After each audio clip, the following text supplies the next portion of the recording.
Party people in the place to be. Live from 58 Dream Street, Jameson Games. And today, it's episode 3 of our Starflight Let's Play. Been looking forward to diving back into this. Enough so that I'm very tired. And probably my body would appreciate it if I took an afternoon nap instead of doing this. And I don't care. Shut up, buddy.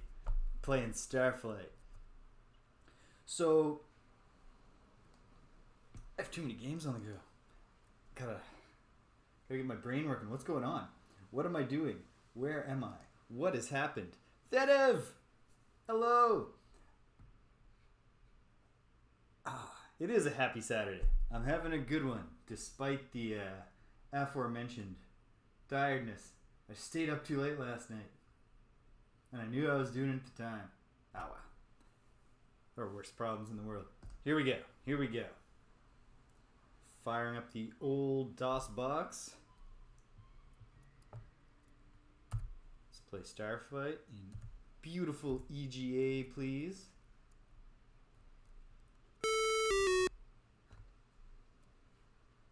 Drop out of this and get the audio under control, by which I mean hopefully make it so quiet that you can all barely hear it. Certainly not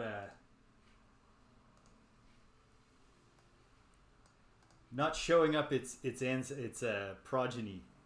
Yeah, Star Control 2 really brings the music, which is not. I mean, they didn't really have the options that Star Control had. Okay, here we are. What have I just done?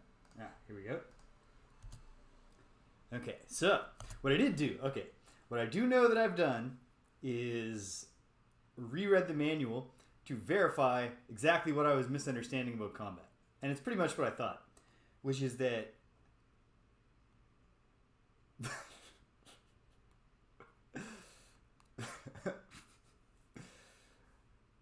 Strong wordplay, David. And hello, welcome, happy Saturday. So, I'm unreasonably amused by that. Yeah, so the combat issue that I was having is that in almost every aspect of this game, it's basically one button control, and you can use the spacebar or you can use the return key. But in combat, the spacebar is your only shoot button, and your return key is the leave the combat window and just let whatever happens happen. Okay, but what's the status of everything? That's what I gotta get up to date on. So Captain James is the ultimate science officer. The weird thing, oh, pardon me, David, is that otherwise, for a game of fairly substantial complexity, this has one of the easiest keyboard, or simplest, I should say, and it is easy too, keyboard-based control systems of a game that I've played. Like, it's just everywhere but in the one, like, almost everywhere it's like one button. Like, you could play this on not on an Atari 2600 because it wouldn't be able to run the game, but with that joystick. But then you need a B button specifically for combat so that you can back out of the window. Right. So of course K25E will never do anything, but I think we've replaced him. I think he's put to pasture. Zzzz is the ultimate engineer. Pocrates is as good of a doctor as he could ever be. He's not the ultimate doctor because the Eloan are the only ones who can achieve ultimate medicine mastery, which is kind of funny. Well, I don't know why I'm coughing so much. It's a tickle in the throat thing. Don't worry, folks. I'm not ill.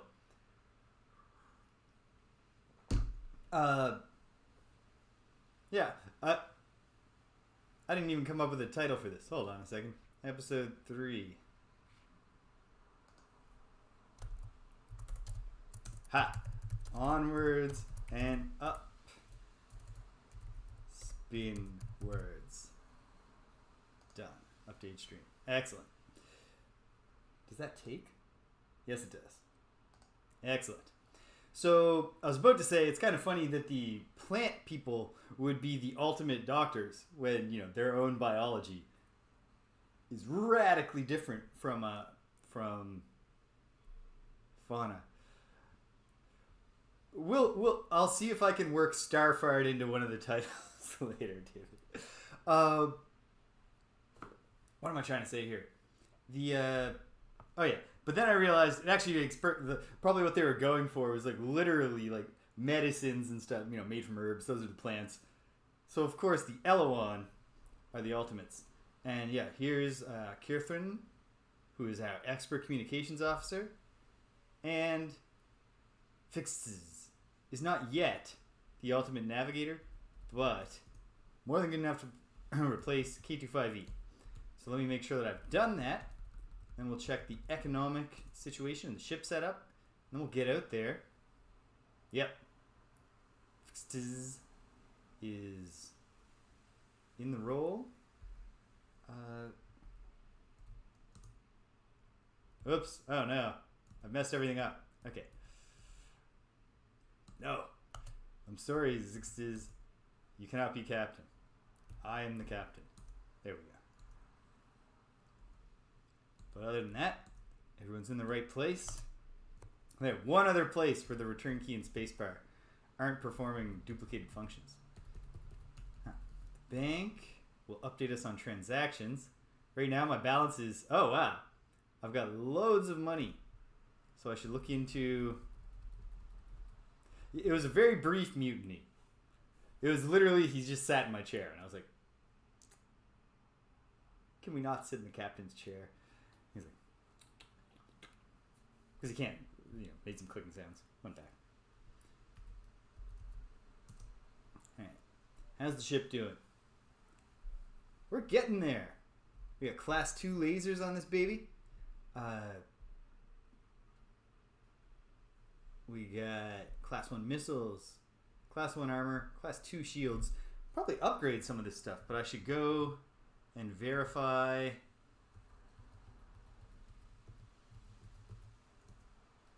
I should go and verify my fuel supply. 23.2. Well, with all this money, there's absolutely no reason to settle for that little. Let's get a lot more. How about 15 more units? There. And with our highly efficient engines, that'll go a long way. Now I think I can think about using some of this money to upgrade even further. And I think, well, hold on. Can I? The next step of shields, oh no. It's quite expensive to go up to level 3. Oh, especially for lasers. I think we'd be happy if we had better shields. So, and we can sell the current ones. And we do have the money. Let's do it. Sell off the shielding. And then buy back class 3. Alright. I want to come prepared for any combat. Which is not to say that we're going corewards and getting attacked by the angry androids. Again, just yet. For now, we will... Actually, I think the first thing I want to do probably won't involve combat at all. Now that we have an expert communications officer, I would like to go and, in the obsequious conversation posture, really kind of try to butter up the arrogant Veloxi Empire and see what I can get out of them. But now, operations. Any new notices? No new notices. Of course not. I read the notices at the end of last time. Great. Okay, we're set. Almost set. Got to open the program that will allow me to succeed at copy protection.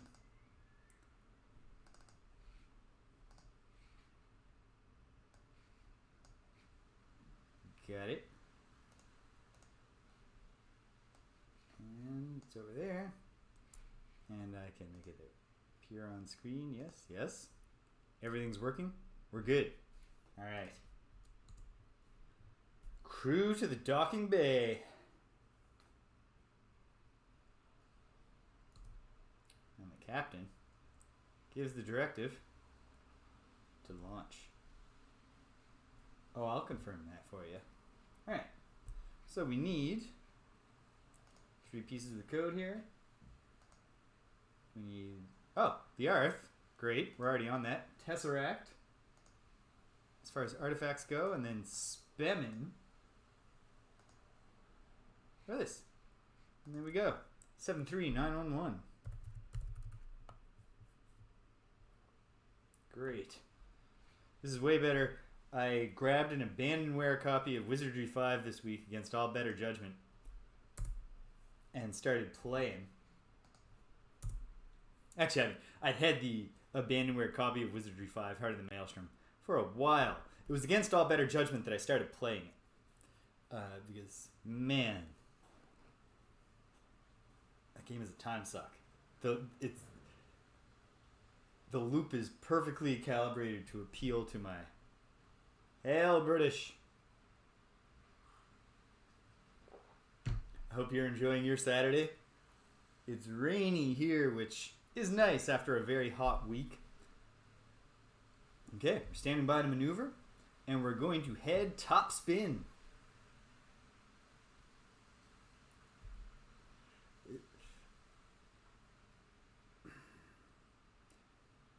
I'm going to leave Upspinwards as the gag because to make it fit, but it's actually frustrating the hell out of me now that I remember it's top spin and not upspin. But let's head in an upspinward direction and see if we can meet with the Veloxi again and get on better. Here we go. Leaving Earth. Taking off. We've left the system. We're in open space. Let's bring up the star map. So, of course, our Veloxi friends, or our Velox friends, will be encountered in this general area, which we only need 5 fuel units to get to. We do not want to go over here right now. I got to experience at least one fight with fewer than 3 ships before I want to go back and be swarmed with androids. Although, I do think that I'm more ready now. Wait, I didn't make any note of coordinates.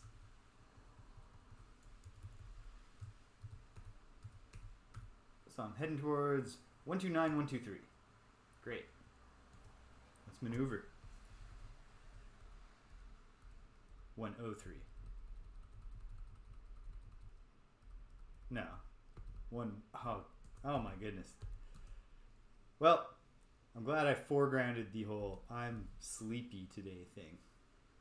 129123. Here we go.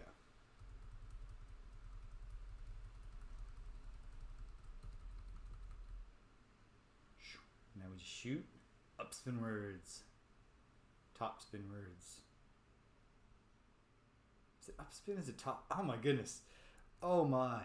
Let's bring the map up for a moment. Oh, it is upspin. Hooray! A happy ending. No matter what happens on this voyage now, I can hardly complain. So we're on the star map. We've made it here, and we haven't. Every other time, we've already been detecting folks by the time we got here. But let's go right in. Was this the system where I was meeting them?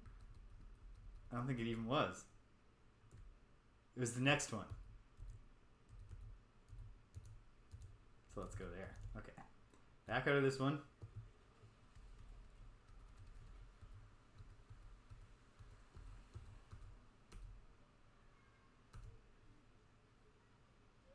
We're into the system.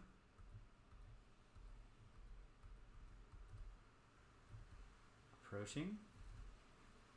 Detecting nothing. It's only slightly unstable, so we can explore here. Let's do it. Ah! Motion detected all over the place. But far. Like, our scanners are much better now, it seems.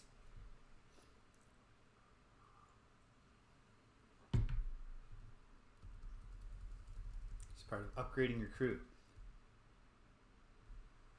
Oh, but closing on our position rapidly. I guess I'll just we'll just mill about a moment here. and let people catch up to us and hope that they're friendly.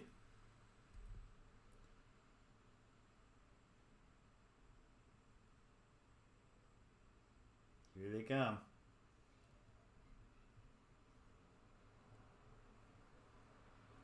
The anticipation build.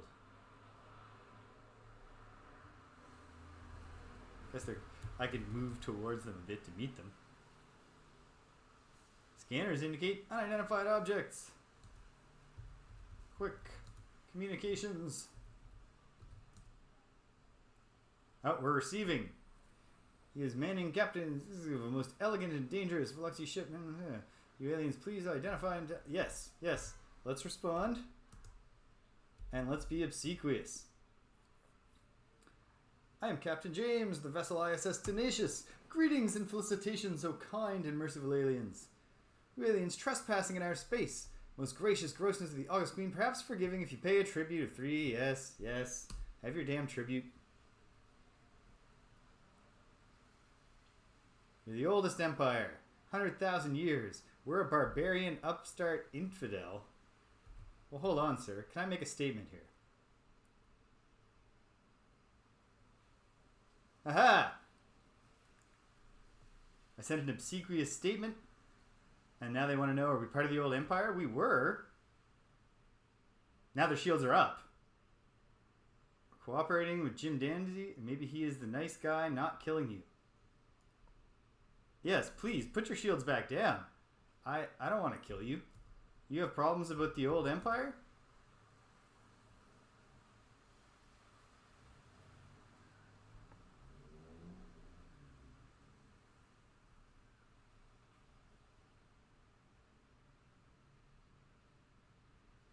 Okay, drones called Nomad were collecting data. Many drones still coming around Veloxi space. It's annoying. Oh, that does sound annoying. Can I make a... Do I get to choose what my statements are? No. But we'll just keep on flattering them. Are we coming to worship your grand lovely? Yes.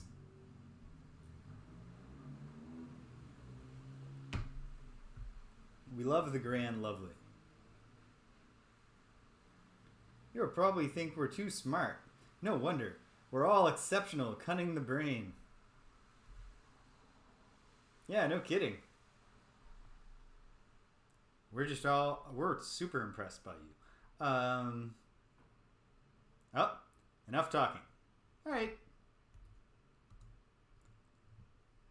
So, whoops, not the captain. There's nowhere to land here. To navigate. Obviously, we're trespassing on their space, so let's leave rather than landing on their planets. We're being scanned. That's fine.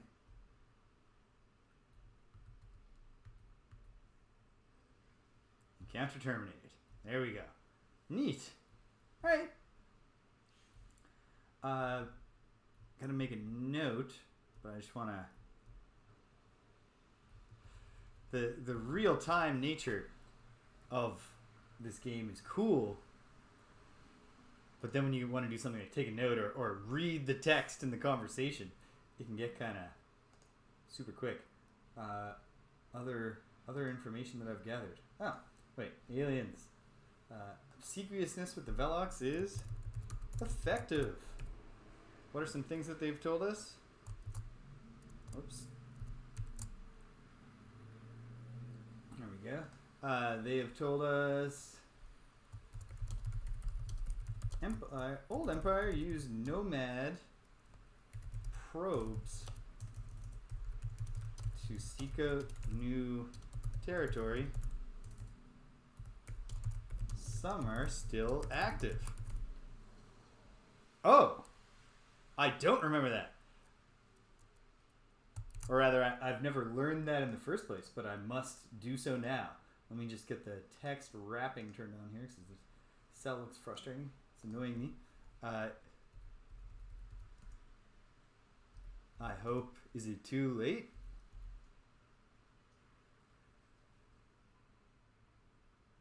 Yeah. Well, however that's supposed to work, I think I missed my window. So the comms officer will what will the comms officer break down for me? What kind of details do you get out of that? Meanwhile, let's look at the star map. See where we are. And at the same time, I will go and look at the notices, because we have quite a few here. Let's see. Just get a sense of where all these things are in space. One notice was avoid 13584. And that, I'm thinking. No?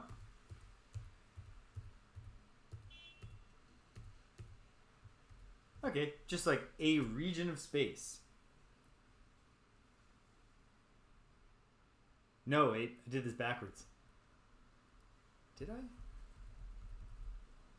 Yeah, I did. Oh, geez, 13584. Yes, avoid the angry androids. Okay, alien activity at 17594.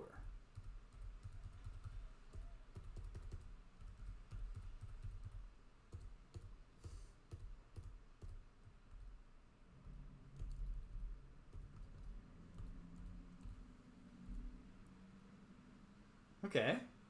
We take 12 fuel to get there. I have near 30. Hail, waffle syrup. How are you today?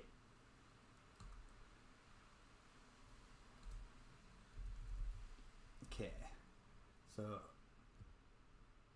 going to try to get to 175.94. Hopefully, without encountering the scary aliens along the way. I guess the only way to avoid that would be to start going corewards right now until I'm a little bit past them.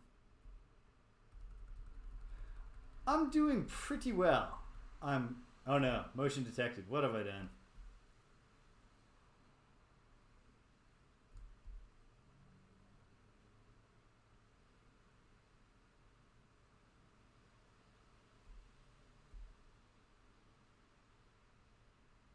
Well, we put some distance between them. Although, no, they're chasing us. Or are they? Oh, we've actually... Okay. There's one thing confirmed. I was wondering, like, what's the deal with these green blobs on the map? But they also are green blobs of whatever they are. Just period. In space. 175.94. Whoops. I've wound up south of it. Okay, this red planet over there. Okay, let's go.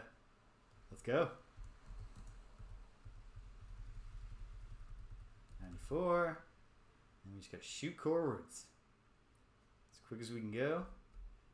Has the return yet occurred, Officer? I know you're coming home. You're coming here soon. Unstable. Estimated time to flare, 35 Earth days. Jeez. Well, I feel bad for the aliens whose activity was detected here. I hope those estimates are good.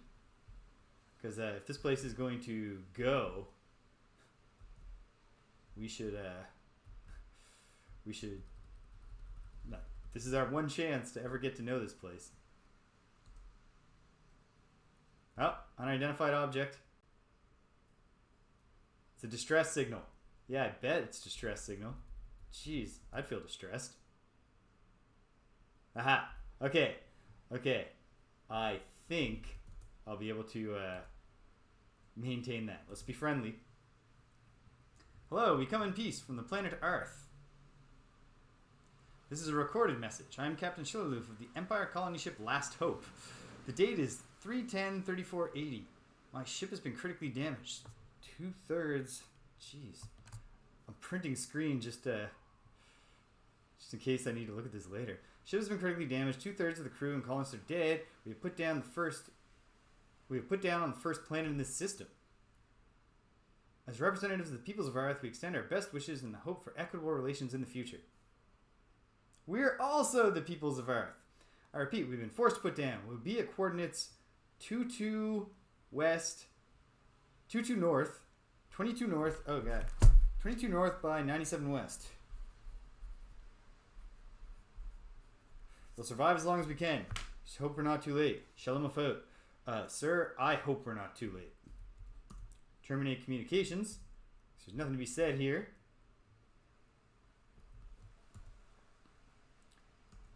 Mr. Vixtiz, get us away from this thing. Get us down there quickly.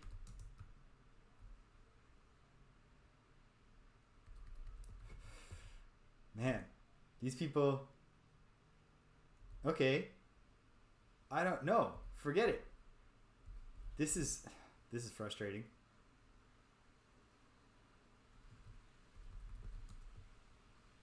Leaving encounter. Okay, great. Initiating orbit. If we are going to be constantly trapped by the message and unable to help these people, that would be terribly ironic. Okay. Well, first it's time to science as hard as I've ever scienced in my life. Sensors. What do you know? They have an atmosphere that humans can breathe and a hydrosphere that humans can swim in or drink. Just like you might expect from a planet that Arthean colonists opted to land on. My analysis says it's a planet. It's got gravity and atmosphere and it can be kind of cold, but it can also be temperate and the weather is calm. Yeah, that all makes sense. That all checks out with the general idea that this was a place that humans willingly landed. And now, we're going in. We're going to save these people. This is exciting. This is the first, active thing that I've done in the world that didn't just pertain to making some money.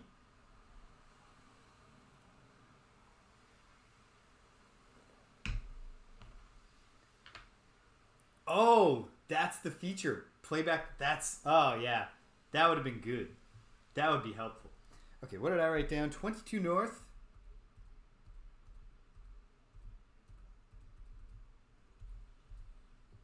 And 97 west.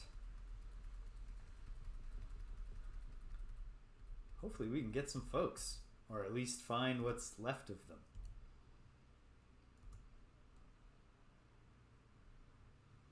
Here we go. Going in for a landing. Nice lowland area right by the water. Makes sense as a place for the humans to... Okay. Plus button to pause. That's helpful. Because, yeah, these... Safe landing. Here we are. Disembark. Let's find out if indeed this weather is calm or if it immediately kills us. It's hailing. And I'm hurt. But I got no time to feel bad for myself right now. If I don't get hurt real bad, we got to start looking for humans. Scanning new terrain. What do we got? Oh, geez. It's just right there. How did I not see it? It hadn't loaded on the screen yet. Yeah, there's nothing left but a message. That's sad. Well, let's read it first.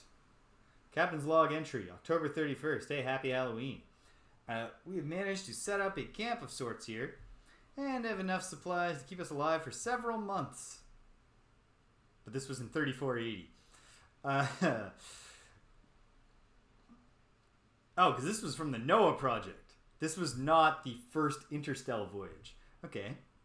We're on our way to establish the NOAA 9 colony world of heaven when the ship blew.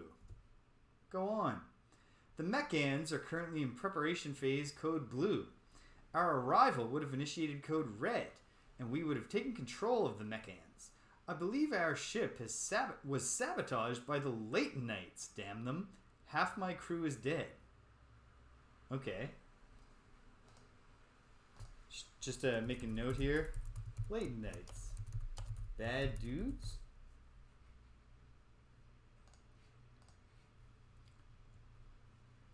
See, I would assume, and this is just, obviously, you couldn't have this perspective in 1987, But late nights sound to me like just a bunch of jolly folks who like to drink tea and solve puzzles. Every puzzle has a solution. Their bomb blew out the entire aft quarter section of the ship. I don't know how we made it down to the surface in that defective pod. I just hope our luck holds out. Captain out. Did not. Okay, let's record it as well.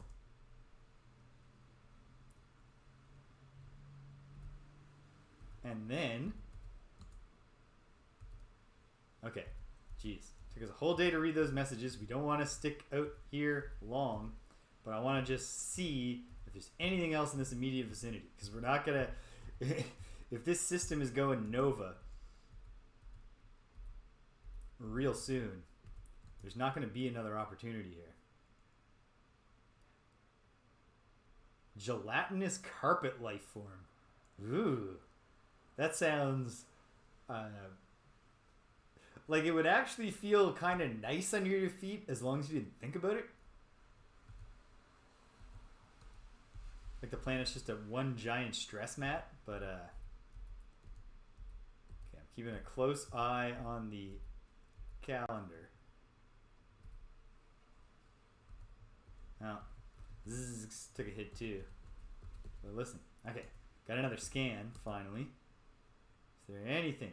Yeah, there's a, well, it's a life form. Let's zap it.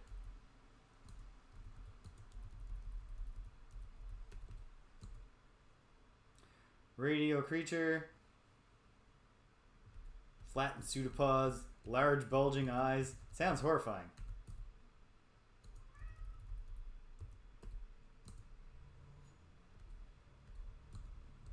How about now? Are you oozing? Or are you stunned? Yeah, you are.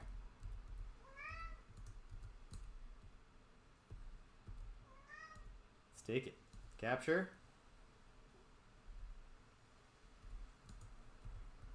Okay.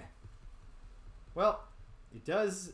I do get the sense that we might probably not gonna find more here, but we got a few more days before I'm gonna just feel like, nah, we're cutting it too close. So let's go back to the ship, take a deep breath, refill the teacup. Delicious. I thought because it's rainy that I would go stop doing the iced tea thing for a day. So I'm just got a big pot of green tea here. It's delicious, but very frustrating. My favorite green tea blend at the local tea place is it's like, it comes in like little twig form. Very difficult to fill your tea ball without also just dumping little green twigs all over the countertop. A little more. Makes sense that there wouldn't be a lot of ruins, of course, given that these folks were in a real bad way vis-a-vis their ability to survive and thrive. Yeah, okay. We're also not finding any resources, although we're at very low elevation. Since people like to settle at lower elevations, or life forms. Okay. I feel like just knowing that some humans landed here and then picking up that extra little bit of information, that's a successful voyage.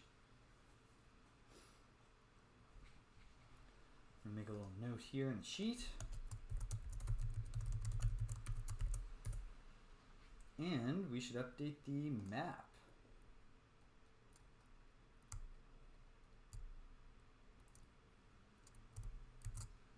Whoop, there we go.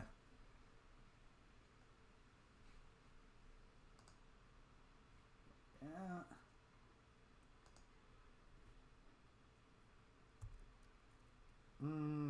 call this Heaven. We're just going to call it Heaven for now. Because they were part of the Heaven Project.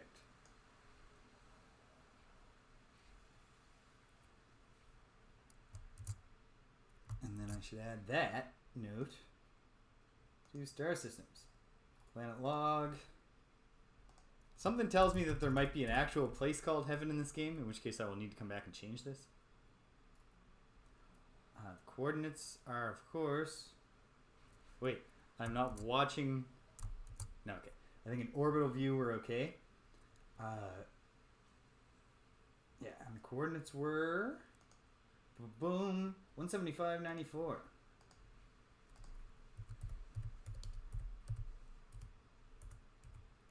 And then on planet 3,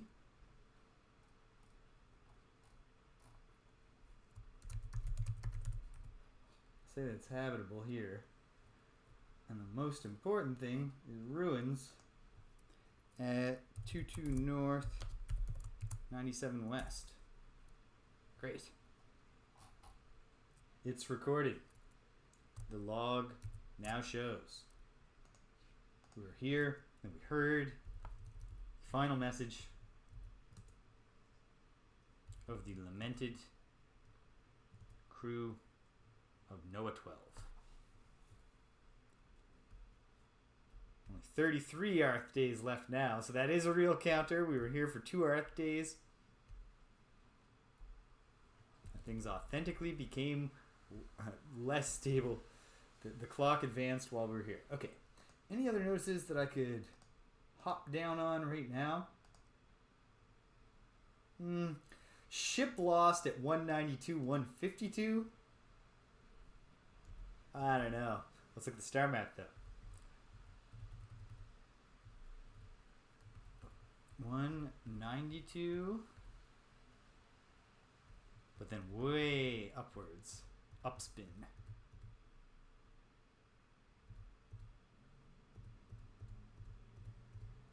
Is it going to be that blue planet? It is. It'll take 14 fuel to get there. And then a fair bit more to get back. And we're actually getting pretty low on energy. Let's take it home. Actually, hold on. I guess we might as well meet whoever this is, for better or worse. They're coming from either side of us.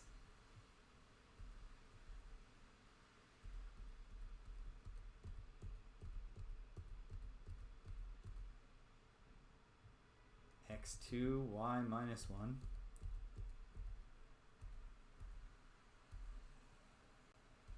This is about to happen. It's about to pop off. Oh wait, oh no. We have... Uh-oh. Alright. System's all screwy.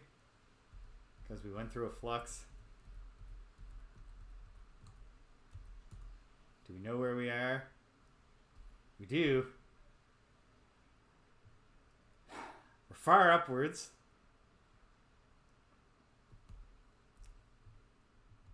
Upspinwards. And we need to go back. We don't have enough fuel. So,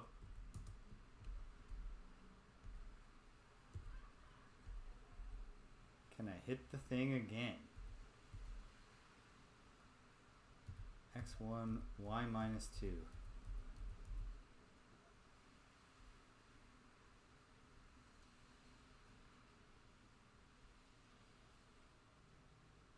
Oh, unidentified object. Okay, well, let's do that then. Bridge. Science officer. Sensors.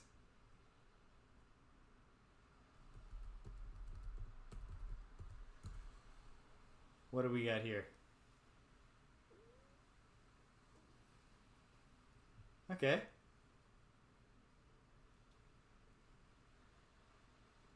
Hey, it's the Veloxi.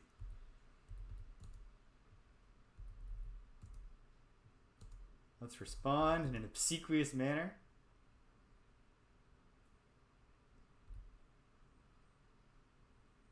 Trespassing, give us money. I mean, fuel. Even worse. Take the fuel, you jerk. They've lowered their shields. I guess us is best friend. Perhaps we'll eat together. Slimy modules. Many of the most delicious. Yeah. For sure. What do you know about other aliens around here?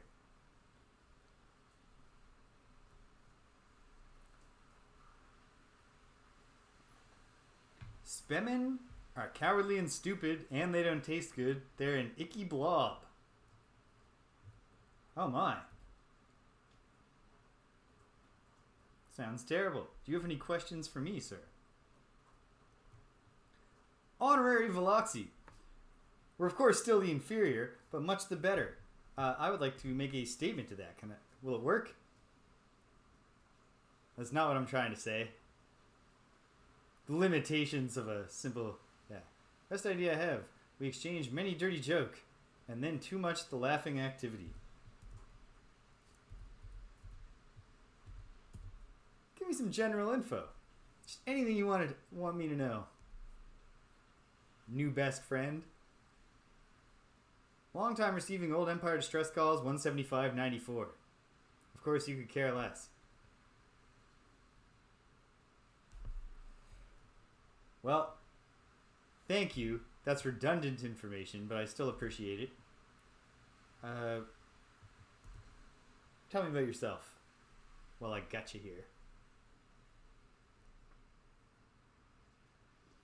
All Veloxi are male drones, but the queen. Other Veloxi female is killed when hatched. Oh. Only the gracious queen is laying all eggs most prodigious. That's bleak stuff. I suppose it makes sense, but...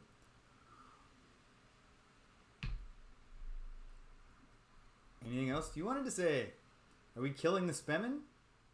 No, we have... No, I mean, we don't know them. I'm not going to pretend that I'm killing Spemen.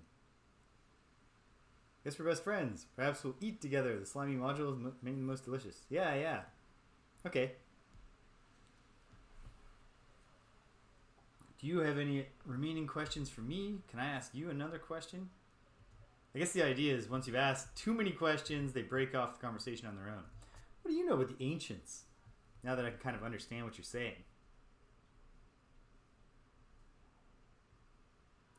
The Great Egg at 192-152 is made by the ancients.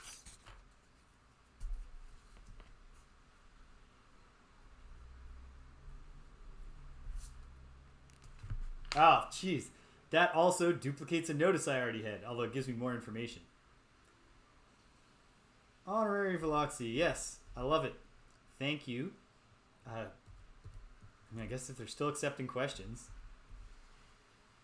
I've asked everything except other aliens this time. No, I haven't asked about the old Empire this time. What do you know of the old Empire? Anything different from the last male Velox? Must be going, greatest buddy captain. That's me, greatest buddy Captain James. Awesome. Okay, but of course, the big question is, can we make it home to Earth? We're not in hyperspace. Right. Let's get out of here.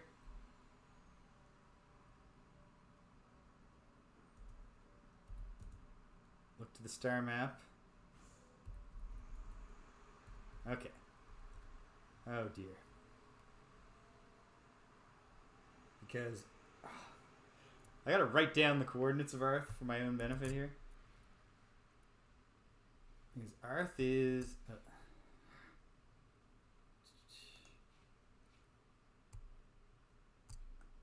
I can just look it up at least.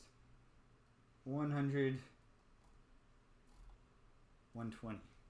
100, 120. I gotta get back into that thing. I do not think we're gonna make it just on our own. From where we are to... Wait, hold on. 100.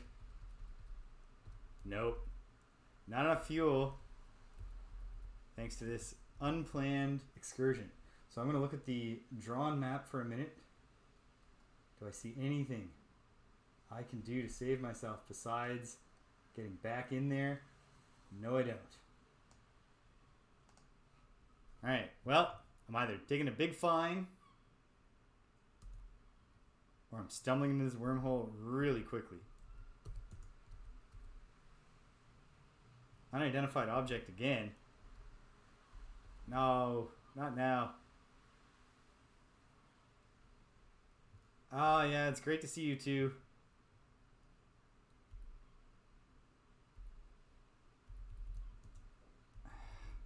Oh, but if I talk to them, they're going to want more fuel.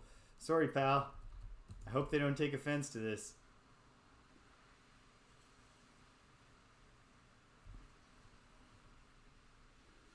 Okay. Okay.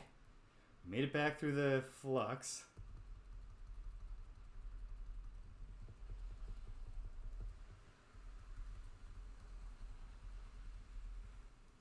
Our scanners have normalized. It was a different flux. No. Thing's just not centered on me. Okay. Okay. And of course, 100.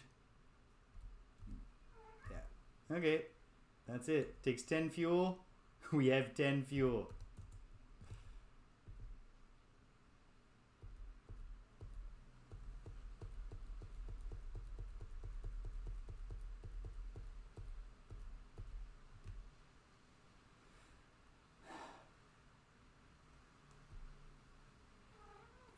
Yes. Star Control definitely took, I mean, like, all the pieces here, and obviously more technology would have helped them. I don't know. I don't know. Fuel supply critical. We're going to be pitifully close to home. No. Brutal.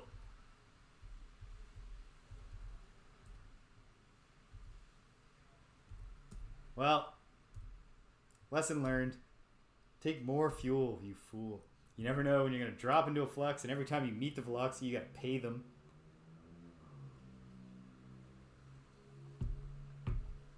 Crew revived, yeah. During the 15 to 20 minutes that we were drifting there. Arg. Let's disembark and see how... Very painful. But hey, this is how we learn. And we got some information. Some stuff actually happened. But now what's the sitch?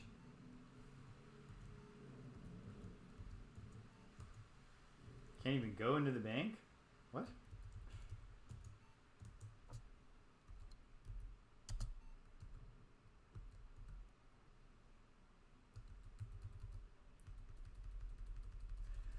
Yeah, that was my critical mistake. I was just forgetting that I was going to have to constantly be paying up. Valuation. Oh yeah, that's not such a bad fine, actually. It is what it is. Alright, notices. We have received to date many reports which indicate that minimal to or no life exists coreward of here. Any ships acquiring more information are instructed to report on this immediately. End of notices. Okay. Thank you. Whoop, I see what's going on here. I'm not in the window. Alright. Fair enough. 15,000 monetary units for a very short tow job is a bummer. We have enough to... we're going to have to go on another... We need another mining operation, obviously. So I'll go buy enough Endurium to get us to our farming planet. Farming. We got to go with farming for our mining operation. No, it's mining. It's the exact opposite of farming. Or not opposite of farming, but it's not farming. It's different. I've got some cobalt. which isn't really going to get me much in the way of monetary units. And I got some objects. I've sold them. Okay. I'll take what I can get, please. Yikes. Okay. Just like starting over.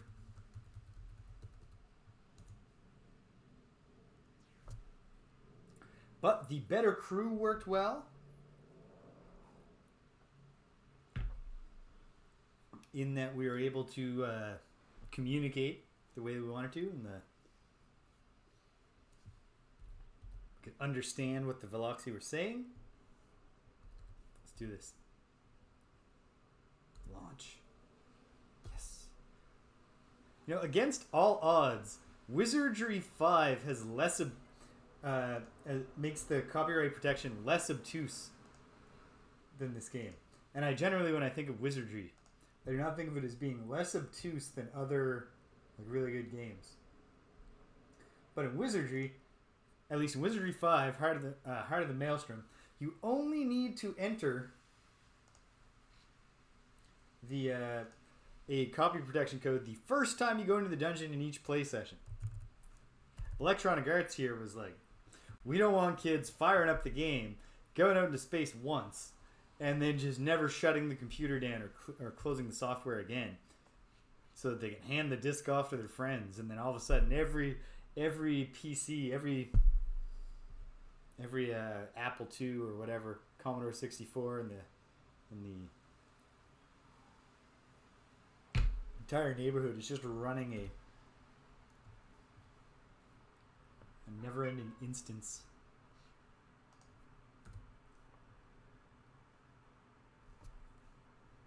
of Starflight. Okay, here we go. Back to space. Oh, yeah, you're right, sweetheart. I think I'm okay just sitting here. Hang tight, folks. I gotta go feed these cats. Be right back.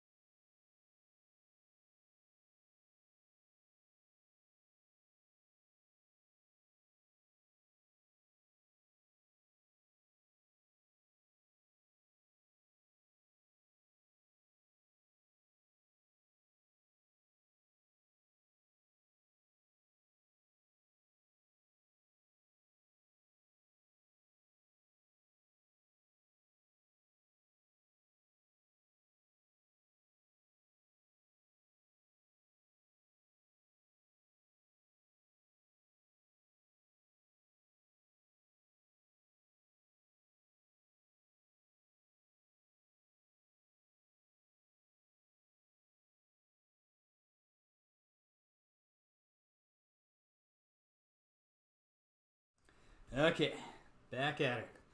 Standing by to maneuver? Well, let's maneuver then.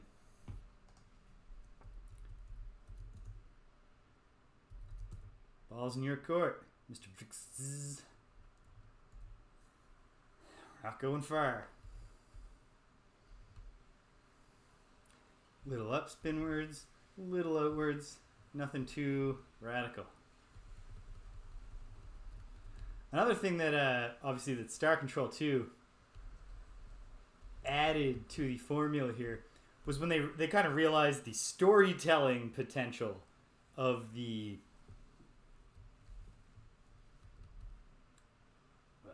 Of course, the planet we want to go to is all the way to the outward side of its orbit.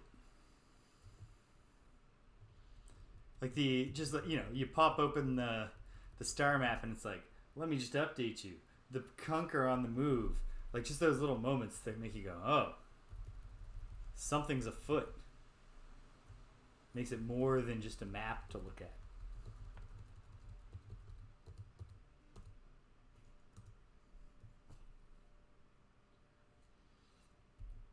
Just verify with my sciencing skills that this is indeed the planet that I am remembering it to be. It is. Alright. Fingers crossed for loads of platinum. Let's land, crew. we'll head to the high mountains here.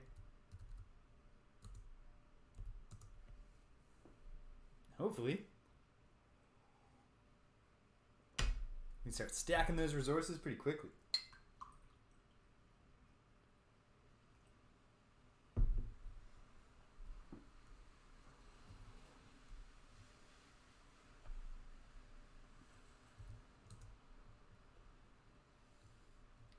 Favorite thing about this planet.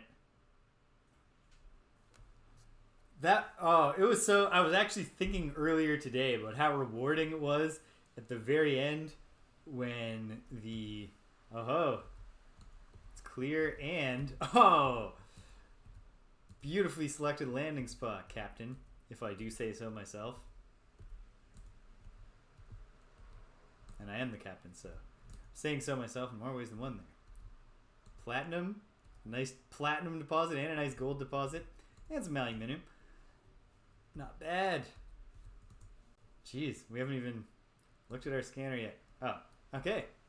We'll head north. But that moment at the end in the final battle when the Yehats show up and they're like, "We won the Civil War, Captain, and we've selected a new queen. You'll never guess who it is." And as soon as they said that, I was like, I see this. I see what's about to happen, and I love it. Very, very, man, that's just great storytelling in that game. And I'm really enjoying the storytelling in this game so far, such as I've encountered. Just the little bits and pieces. It's a totally different kind of deal from what Star Control 2 was doing with its story.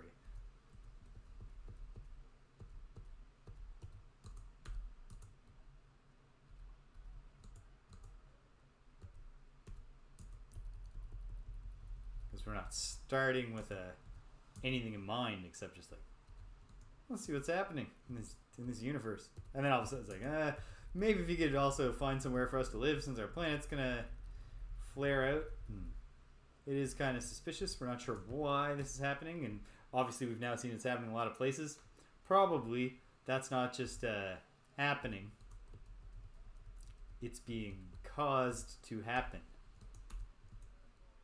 But why? And by who? And how can we stop it? Can we stop it? Many things to find out.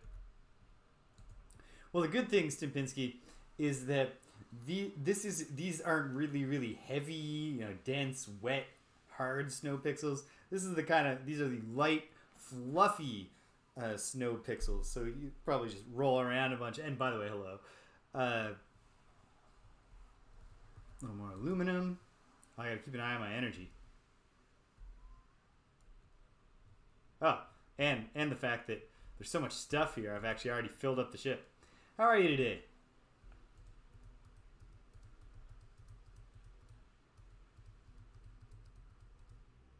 Southeast. Oops. There we go. Okay, so for Voyage 2, I'll go directly west. Nice! What games are you playing? I've been given a board game challenge for tonight, which is that an eclectic group of friends are getting together, and also it's 5 people getting together, except 2 of them are super actually, now I think it's already down to 4, with one of them being tentative. I gotta pick a game that will work. I've not heard of that. I don't think.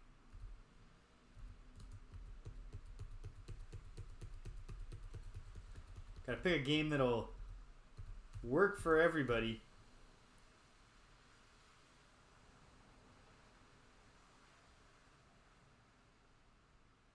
Oh, Stupinsky, that's a funny system. Hey, plutonium. I don't usually find plutonium here. And Thedev, everything that I've heard about I've repeatedly heard things said about this game, comparing, saying, I think the story is even better than Star Control 2, or at least comparable, and great. It does sound a little evil.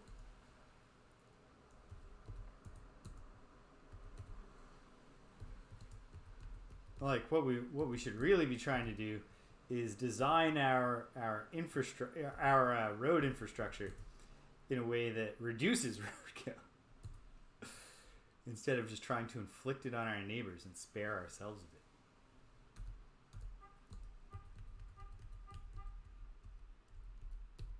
Man, finding a lot of deposits, which is just great.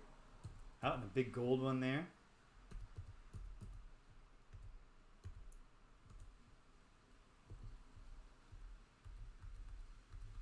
Aha! Did that scratch some of your economy itch? And on that note, have you checked out any of those games that were mentioned to you, or find one?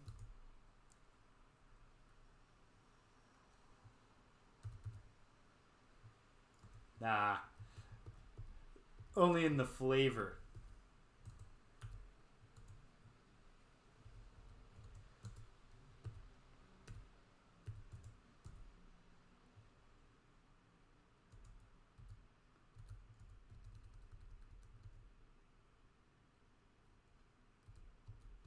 Neat.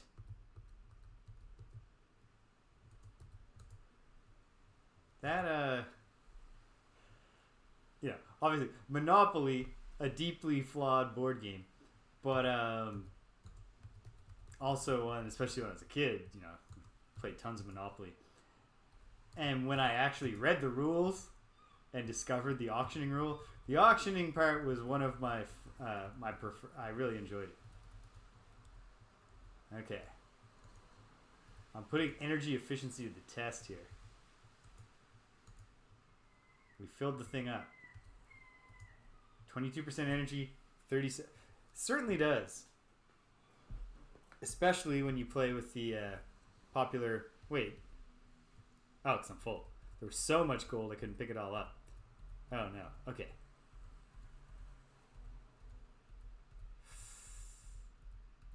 It's gonna be so close.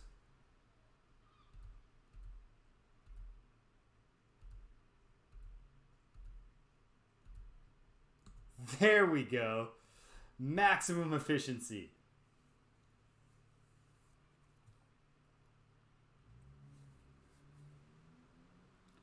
Like in Monopoly, but that's why the thing is, if you can force everybody to accept the auctioning rule, but then they don't engage with it, they're fools.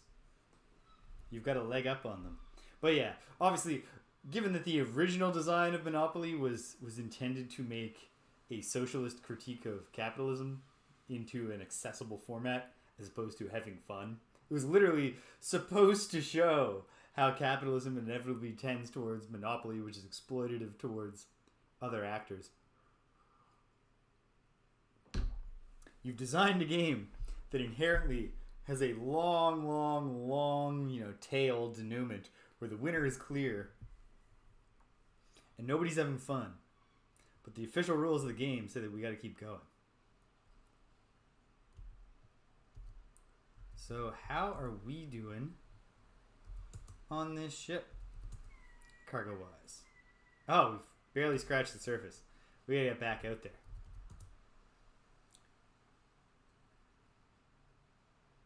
Yeah, that is absolute. Oh man, I haven't played Monopoly in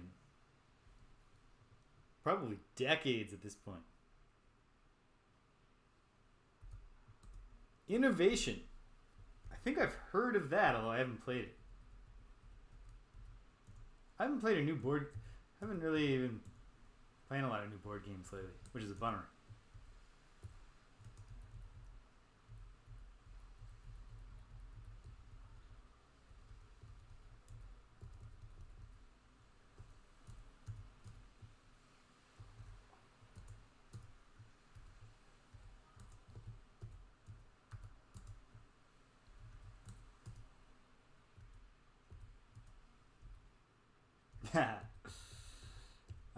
The gamer backlog. Like, whether you're talking like nowadays, like you're talking about board games, you're talking about card games, whatever you're talking about, video games. There's an embarrassment of riches, which obviously does not come commensurate with an expansion of like how much time exists.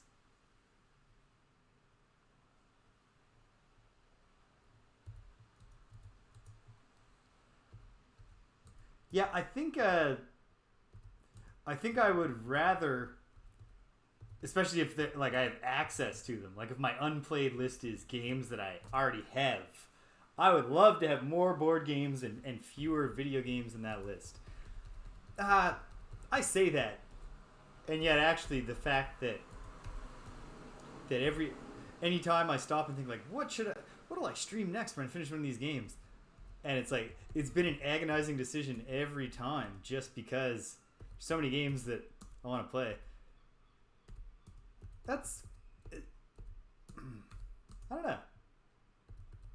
It's not that bad. It's kind of become like the convention to lament your backlog.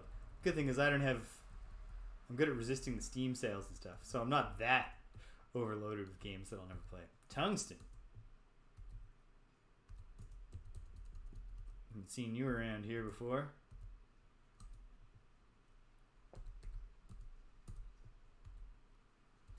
Alright. Let's head home. Back to the ship. Hopefully we'll pass some deposits on the way. Or at least move close to them.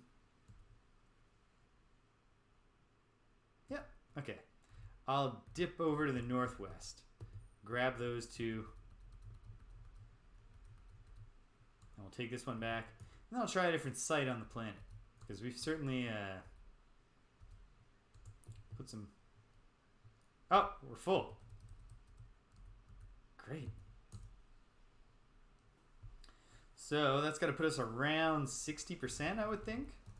Let's see how good I'm getting at estimating cargo. Oh, 53. So not great.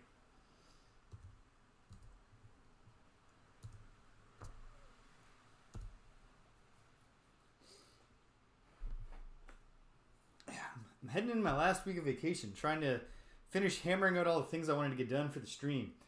So there is now a 58 Dream Street Discord channel, except that I have to look into like what you're supposed to do with it and how to share it with people. I don't know. I barely use Discord, but it's there. So I'll start encouraging everyone to come join for whatever reason such things are done. And yeah, the YouTube page, I just gotta chop some starting soon screens off the front of the things, and I'll get the YouTube up. And then I had a feeling it was just going to be a link, so I'll add that to my links for tomorrow, and it'll be all set up. Then we got, what's the other thing that I was just saying that I was about to say? Oh, this isn't that. It's gonna sound silly. I was like, how come everybody else's a boat page is like filled with cool information and pictures and like a lot of words, and I've just got this little like Twitter bio. Turns out there's just a little button you click that says edit panels, and then you can add the panels, and then you click the edit panels button off and they become there. So I added a bunch of panels, and I don't think there's anything interesting there for anyone who actually already watches the stream. But I was thinking the one that I want to add is just a list of games I'm thinking about doing in the future. And so I started thinking about it, and I was like, oh, there's so many that I want to do. Like a fool, because I started doing Chrono Cross on weekdays during my vacation. For one thing, if I wasn't planning to do an intensive schedule right from the start, which I didn't, I shouldn't have done it. But I did it, because like I'll still have time for some Chrono Cross when I'm back to work, but the school year hasn't started. When the school year starts in September, it'll be the 2 weekend streams and, Friday Night Forgotten Circles when it happens. For me, nothing here. Dead zone. I'm moving away from the heights. Not at all what I want to be doing. Here we go.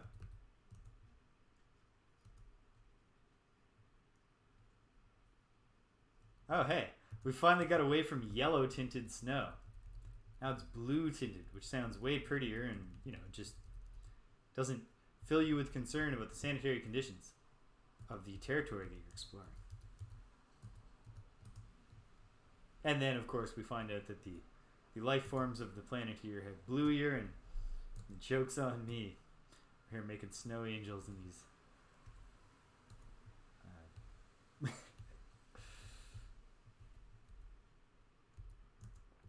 So anyway, when I set up the Chrono Cross stream, I was literally thinking, I'll get through this, and then I'll start Live Alive when the exciting remaster of that comes out.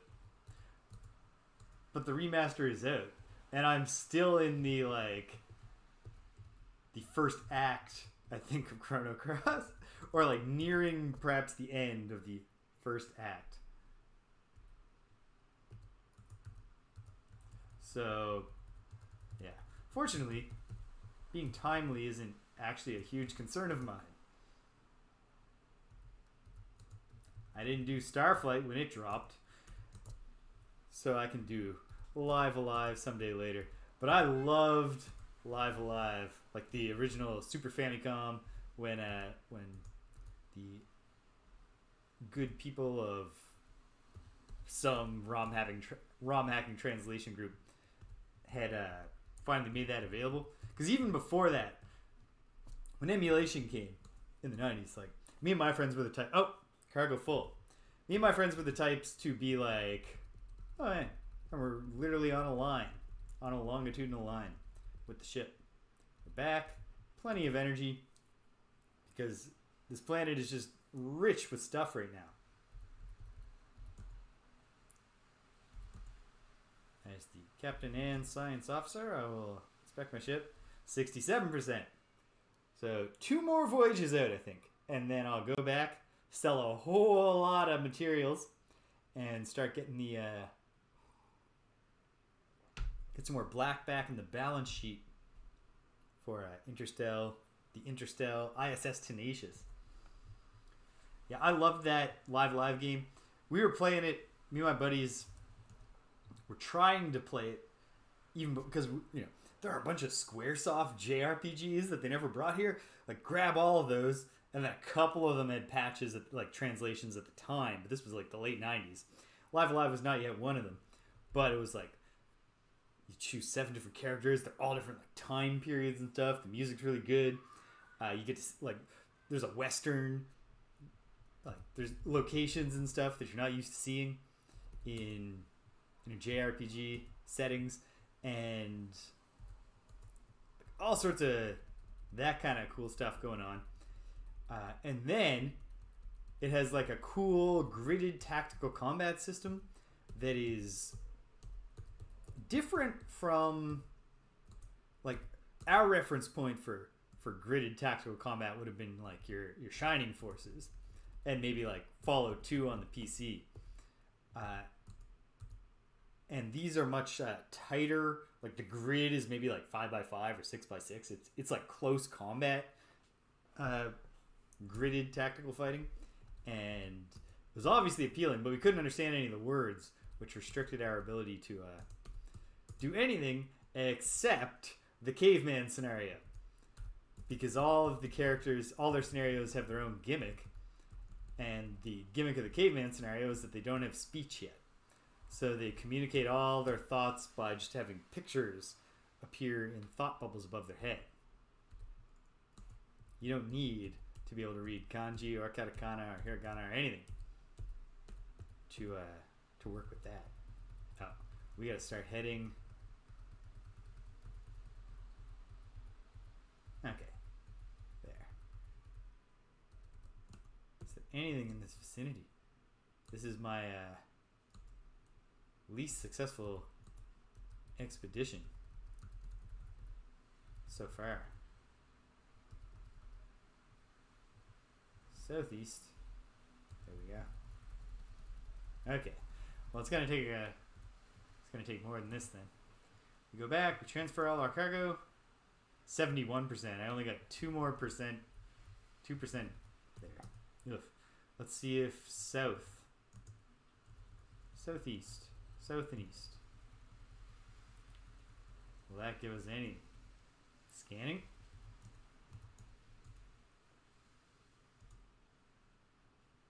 Oh yeah, we got some. We have options.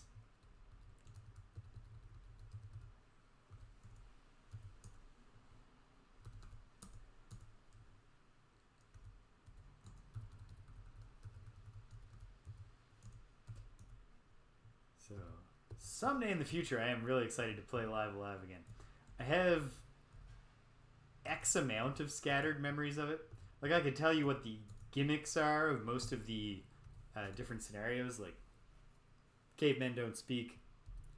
The Western guy, it's like it's like a single episode of a Western, or even just like a single movie. Like this cowboy shows up in a town.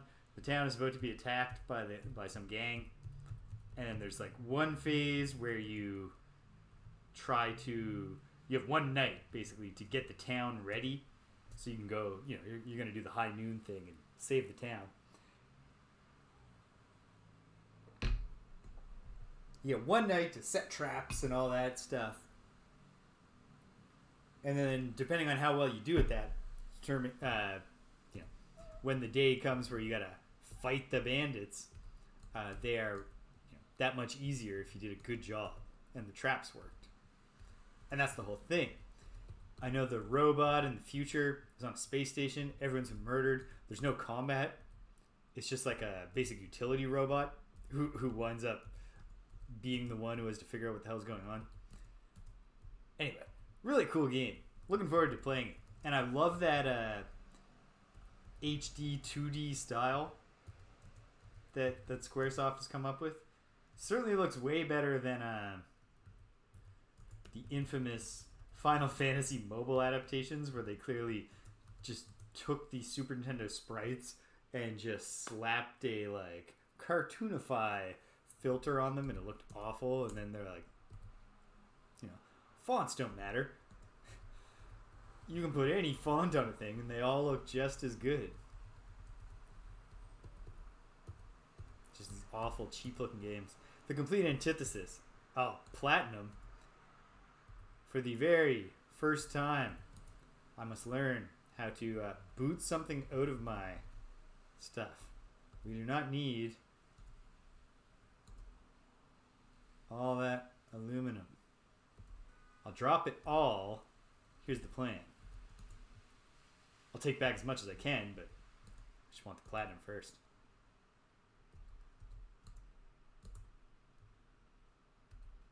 Perfect.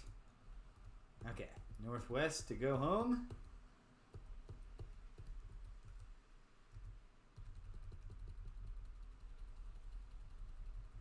Back to ship. You can tell that Captain James and the crew work too much, and they keep accidentally calling their workplace home. 85%. Last expedition. We'll shoot directly south, because there was a bunch of stuff to the south. And we'll go home, we'll sell this stuff, and then, well, maybe there'll be a cool notice, or maybe it'll be time to do the intimidating sounding, go to the place with the weird egg where a ship has been lost. Chase that lead down.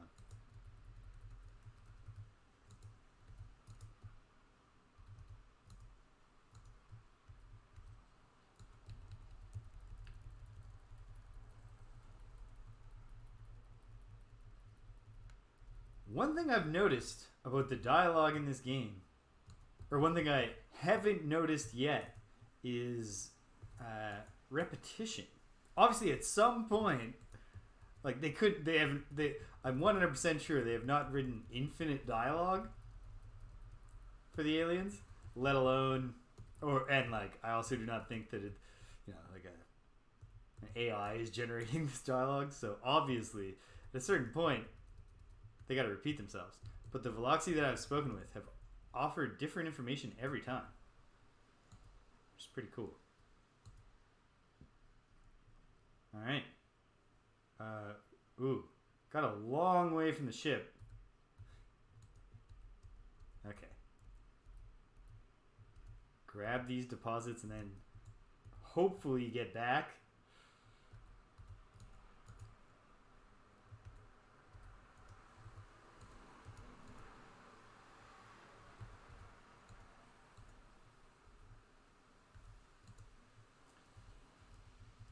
Okay. Going northeast.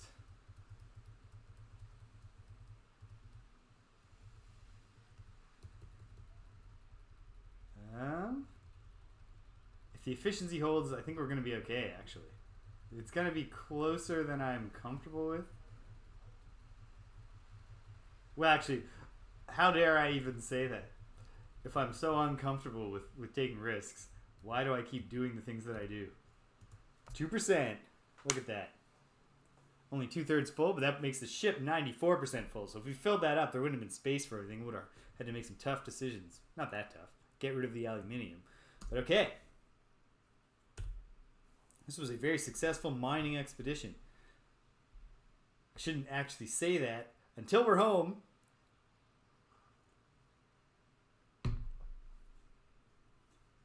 What if those androids finally find Earth and I panic and I can't do the battles and we get slaughtered instantly? Well, then I'll feel stupid about calling this a success. Won't I look a fool?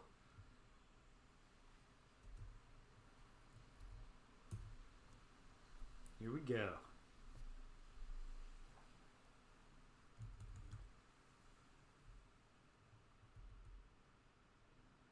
I have had some, I'm having some excellent gaming experiences right now. The 3 games we had going on the stream, the Chrono Cross and this and Quest for Glory. Quite a varied selection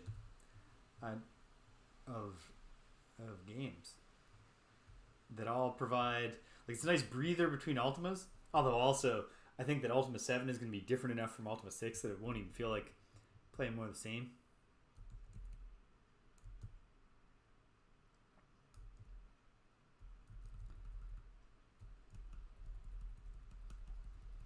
So, a thought that just occurred to me. I assume that Starport is space. Okay. Now, Waffle Syrup, the streaming helps with that for me. Both getting me to be more patient,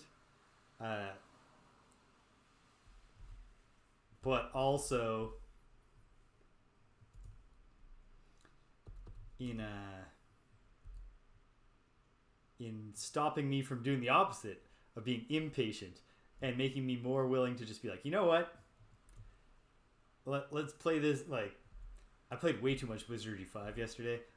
I've been mostly managing to not do too much gaming when I'm not streaming, thanks to the streaming. It's been beneficial in that way. And then yesterday I was like, I'll just, sit down at my computer after breakfast with my coffee, fire up Wizardry for a minute here, and then I'm like, oh hey, it's the end of the day. I did have lunch in the middle, but I just played Wizardry 5 all day. And, it's a fun game, but it's not that fun. What do I gotta do first? I know what I gotta do first. We gotta trade. But yeah, that makes a good point, of course. I couldn't tell you really, I don't have any experience of what it was like in 1987. But I do have experience from a few years later. And it was a lot easier to put a lot of time in when there weren't as many distractions in life. And you just didn't have access, there were no Steam sales. If I wanted a new video game, I had to stay alive for an entire year to get back to Christmas.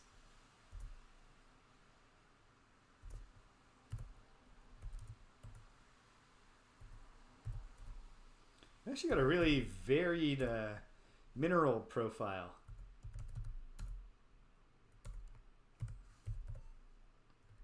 But yeah, of these games, I try to think which of the games, okay, what have I done here? Ultima 5, Ultima 6, Star Control 2, and now all the games that I'm currently playing, and I played some Pirates in there.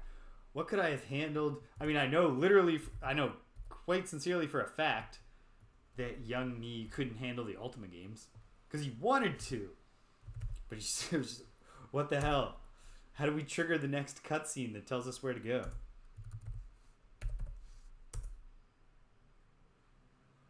We'll hang on to our cobalt. But, alright. 91,000. Of course, we're going to immediately spend a lot of that on fuel. a lot. So I've got 8.7.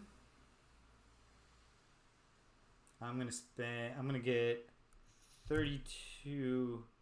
No, let's go all the way up to 50 units. 50 units of fuel. We'll see how we can make out with that. That leaves me with enough money to pay the fine when I run out of my 50 units of fuel. So we're good. We're set up.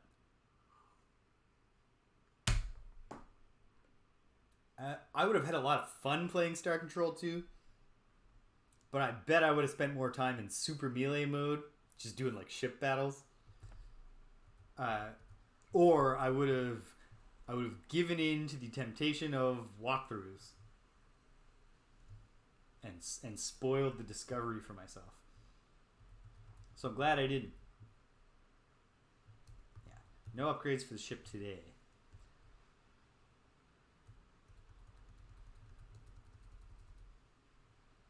So different.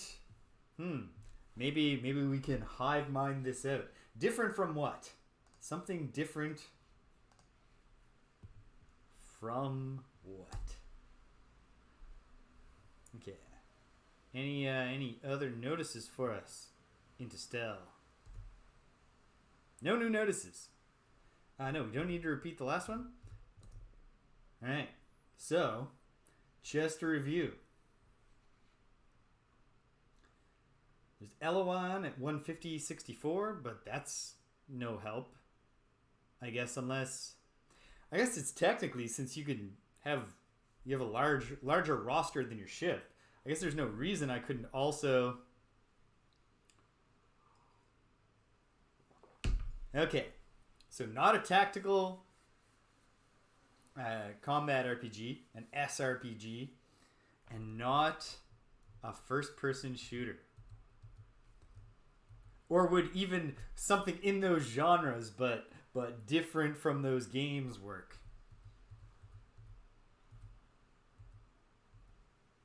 Okay. How much am I leaving in the bank out of curiosity? I don't feel the need to do any training right now. Yeah. 28,000. That'll pay the fine and get us enough fuel to go back to our mining planet. So, all right, one more time. I think. Okay, I'm gonna think. I'm very confident you wouldn't like wizardry, so I won't try to sell you on wizardry. Jeez. I assume you want something relatively contemporary. Have you played Into the Breach? I mean, that's pretty strategy RPG-ish, but not in the same way as Gloomhaven. In fact, it's almost more of a puzzle game, really.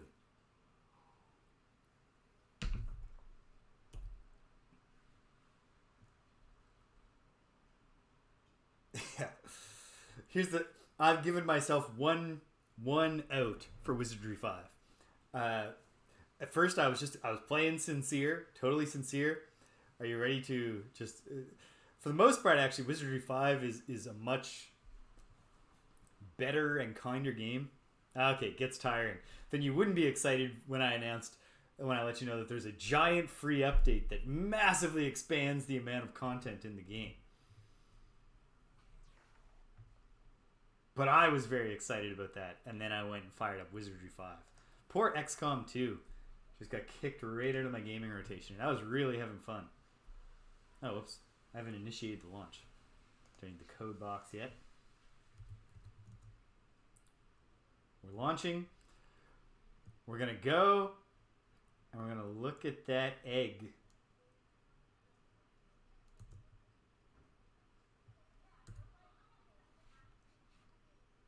Yeah, so in everything was going great, and then I discovered there's a new kind of trap in Wizardry 5.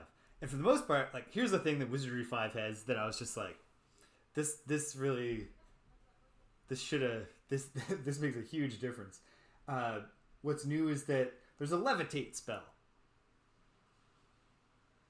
So you can actually avoid pit traps, for example. Then I discovered a new kind of trap. Lightning. So far, I've only encountered it in a single square, and the game did give me a pretty clear sign that I shouldn't go in that room, but it's just like, how could I be sure unless I tried it? So I went in a room after getting a message that I really should have taken as a warning. It was like, an ominous voice says, death. I was like, this might just be faking me out, though. So I stepped into the room, and it just said, lightning! And I was like, oh, that doesn't sound good. So I stepped back out of the room, and I was like, let's look at our status. And lightning, it turns out, just instantly ashes the lead character. So in Wizardry 5, or any Wizardry game, any of the first 5 Wizardries, except for, in base Wizardry, your characters die, and then there's a resurrect spell, and also the temple will cast resurrect for you for a fee. 334 143, enter. 334 143, yes, code confirmed. However, the resurrection spell can fail, and if it fails, then you get burnt to ash. And there's a spell to bring you back from ashes, but it's the highest level priest spell. Super effective, waffle syrup. Except, like, even more effective if they took away the ominous voice that says death. But pretty effective on its own. It got the job done on Gardim, my lord character. Here we go. Commencing system travel. Once you're ashes, the highest level priest spell can attempt to reconstitute you from ash, or you could pay twice as much to the temple to get them to cast the spell as it costs just for a regular resurrect. And of course, if you paid the temple for a resurrect, and in exchange they burnt you to ash, or they burnt your friend to ash, they don't offer a refund. Okay, so yeah, it's this red dot way over here that we want to get to. I've got 50 fuel this time. It's only 16 to get there. And heck, might even just take a look at this little cluster of stars on the way.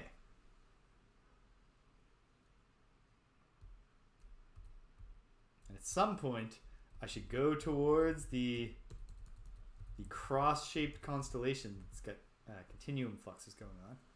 That's not what we're going to do yet. Okay, so we'll just head this way first. This is our waypoint. We'll explore on the way. So 143.82. Anyway, if the Cadorto spell to resurrect you from ash fails, and it can also just fail, you're just dead. Like, deleted. And this game instantly writes to disk. So when my well-leveled up lead character, who had ascended to the specialized class of Lord, because a Lord is basically a paladin, a fighter who can cast priest spells. I never got to have any of the prestige, or most of the prestige classes, never got to access. Oh, we're almost there. In Wizardry 1, because it turned out there's apparently it's actually a programming bug. When you level up in Wizardry 1, it's like a 50-50 chance that your stats will go down instead of going up. Which is supposed to be a thing that happens to your characters as they get old in the game, but because of a bug, it's permanently the way. Anyway, Wizardry 5 fixes that. One of the many ways in which it's a kinder, gentler game than its forefather. Anyway, suffice to say, when my dude just got instant ashed because I stepped through a door with no chance to avoid it or counter it, I was like, you know what? I am going to back up this save file. And if the Cadorto doesn't work, I'm bringing him back. And I haven't had to actually do that yet, but I've accepted that I'm going to. I can't, there's too much shit in this game for me to deal with permadeath. Okay. What do we got here? Actually, hold on. I should start a new log. Just a second. Made a terrible mistake here by not leaving a blank. So I gotta just copy the most recent entry. Yeah. Because ultimately, The permadeath doesn't make the game harder because all it means is you got to make new characters and fight the basic enemies to power them back up. It just makes the game longer without adding anything in turn. And I did Wizardry 1 honestly and beat it, so I have nothing to prove.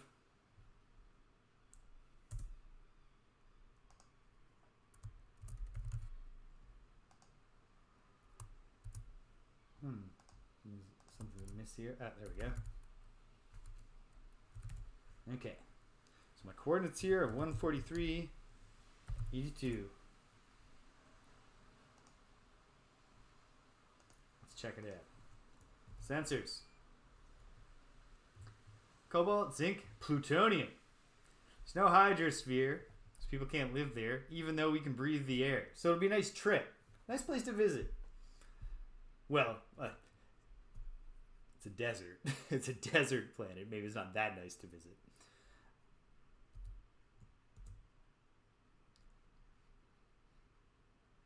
Ooh. Risky temperatures, too. No weather at all.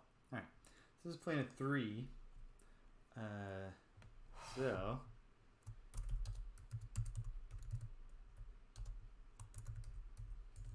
no weather. Tropical to Inferno. Not great. Not ideal.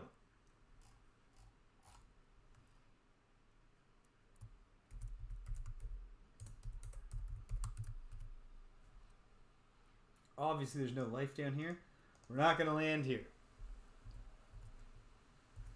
I'm not going to recommend this place for colonization either.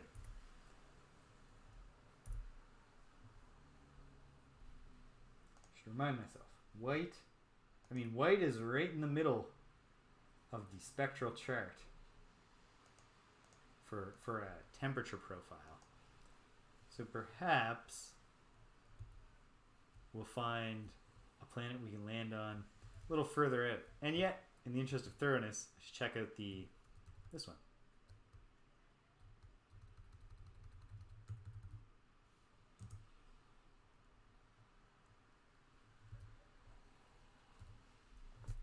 Yeah, it's funny though because so Wizardry 1 came out in like 1980 or like early 80s, maybe even the late 70s, something like that. And like you compare it to any other RPG that existed at the time, it's like not even close. Wizardry was just way more advanced.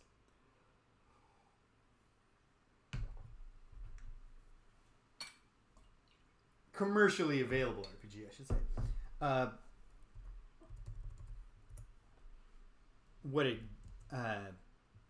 Then Wizardry 2 is basically just like an expansion pack. It's exactly the same.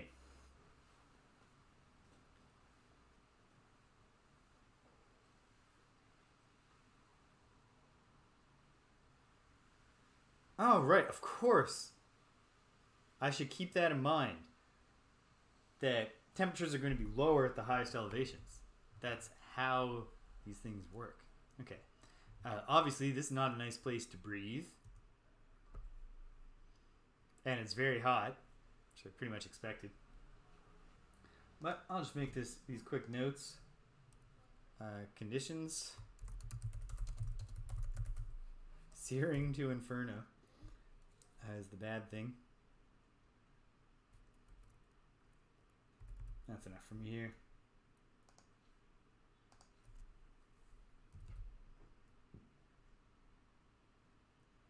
Oops.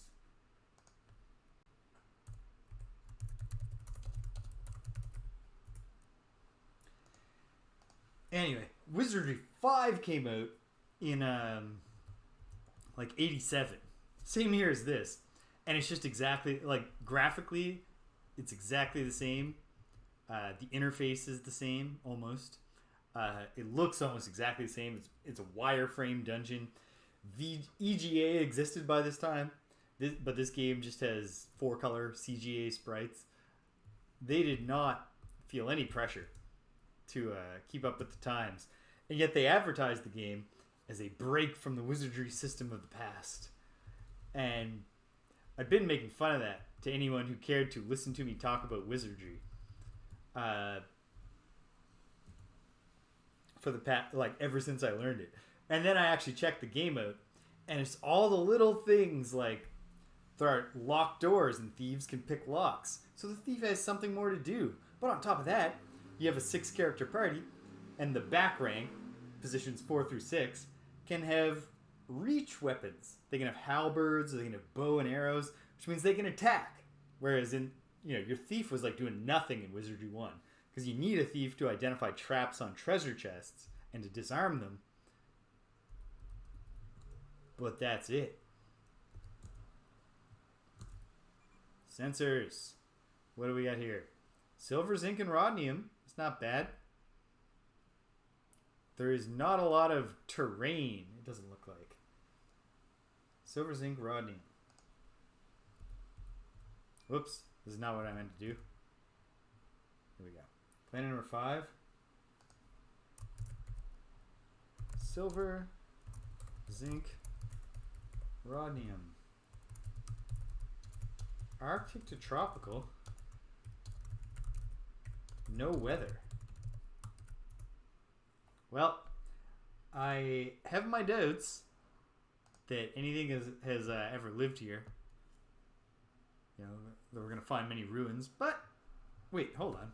I didn't even look at the bioscan. No bios. Low mineral density. And yet, I'm intrigued by the lack of land. Makes me want to land there. Perversely. So hold on. Yeah. Great. The southern continent. The only continent. The tiny little landmass. It's neat. Let's go explore it.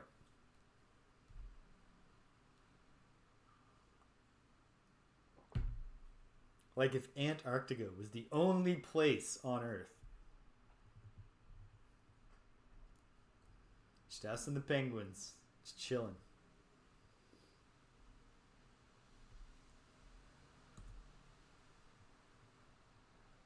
Wait. No. Disconfirmed. Let's disembark.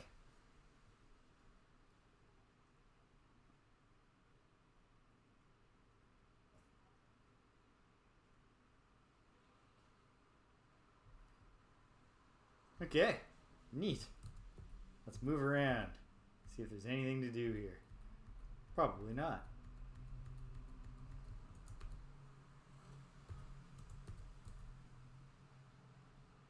Yellowish rock and dirt. Yep. The graphics actually perfectly captured what this planet is supposed to look like. It's cold. There's a bunch of dirt. And like, that's it.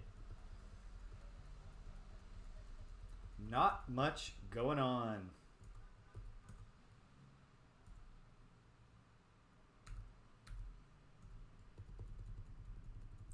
We won't spend too much more time here.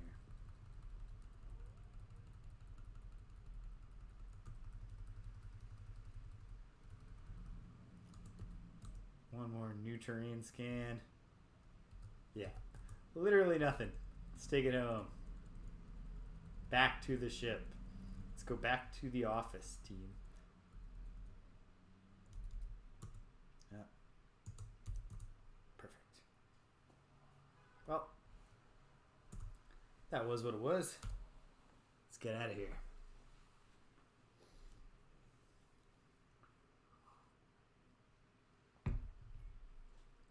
And we might have... I'm here. I'll check out the one remaining planet. Probably won't land there. Should avoid the temptation to land on planets just because they seem topographically interesting. Should try to land when I think there's some benefit to me in doing so. But of course...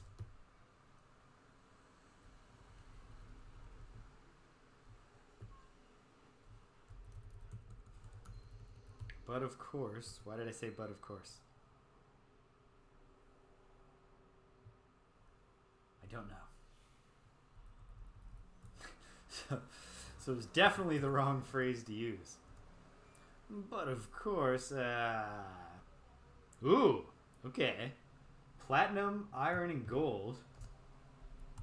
Ah, of course, we do want to, although this is not primarily a mining mission, if we can mine on the way, so much the better. So,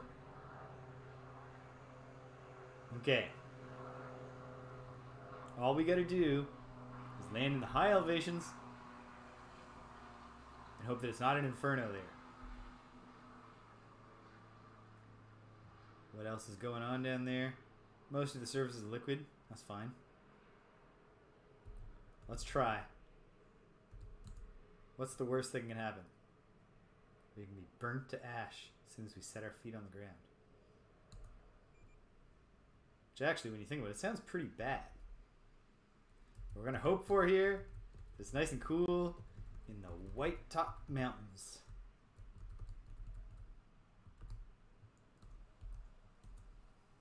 Fingers crossed.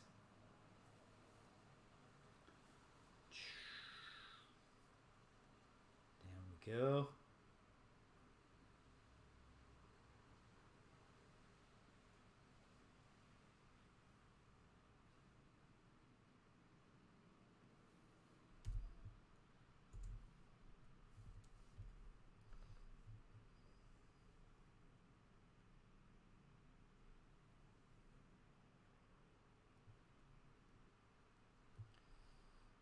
Boom. Well.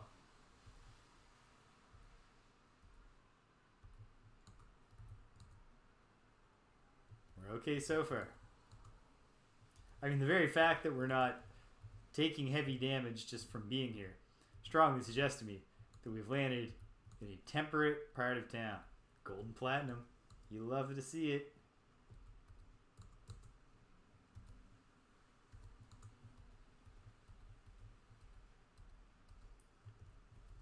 Stay in the white as much as possible. Oh no, the temperature is searing. We're just, holy moly!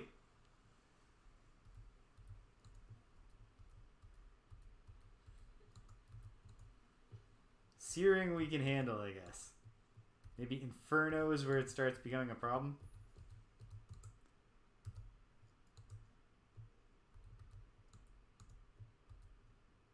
A lot of these have been platinum so far. A lot. Like 3 of the 5. A fair number. Yes.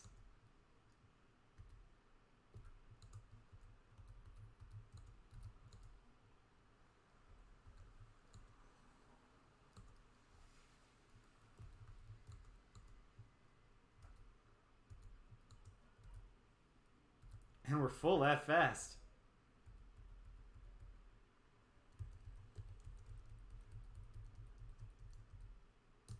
Okay, we'll make a second expedition.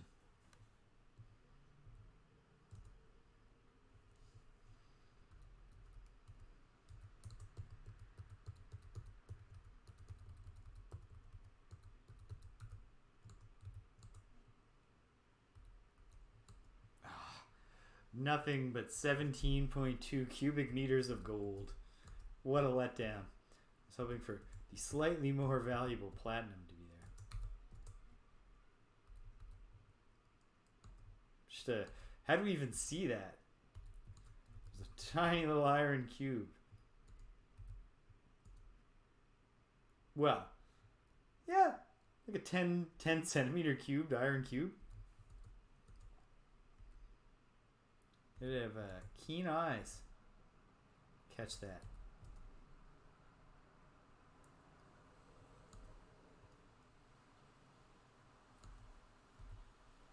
Options in both directions. The sky is black and star-filled. The oceans are turquoise. We're not anywhere near the turquoise ocean, so we're not enjoying that. Gold and platinum in a single deposit. Is that the first time I've ever seen a single deposit have more than one mineral in it? Interesting. Very interesting.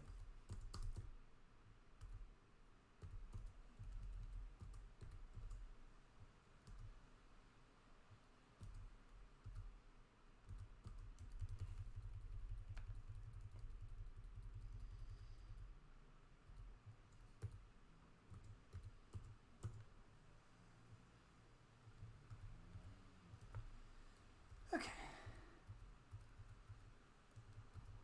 Make our way back. Be near the ship. There's one thing I'm very confident about. Is that it would be bad to run out of energy in the searing temperature profile. Because I'm thinking what I assume happens, I don't think there's a distress signal because you're lost on planet side.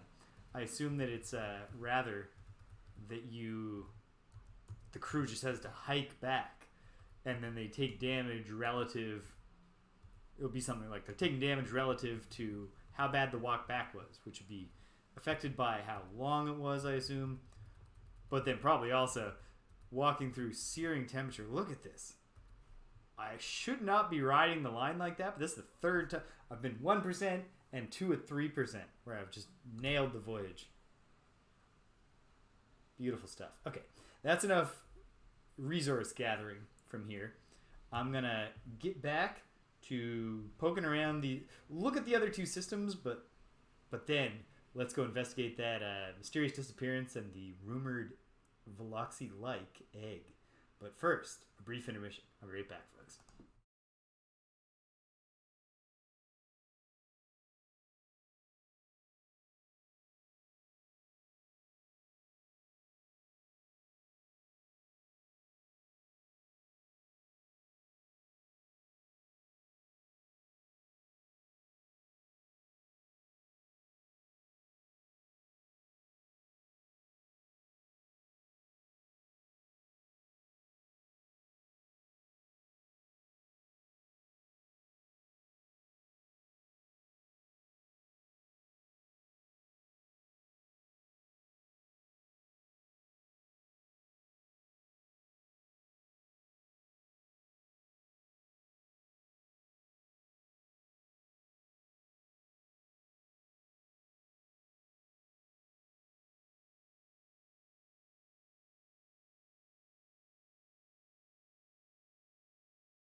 Okay, let's get out of here.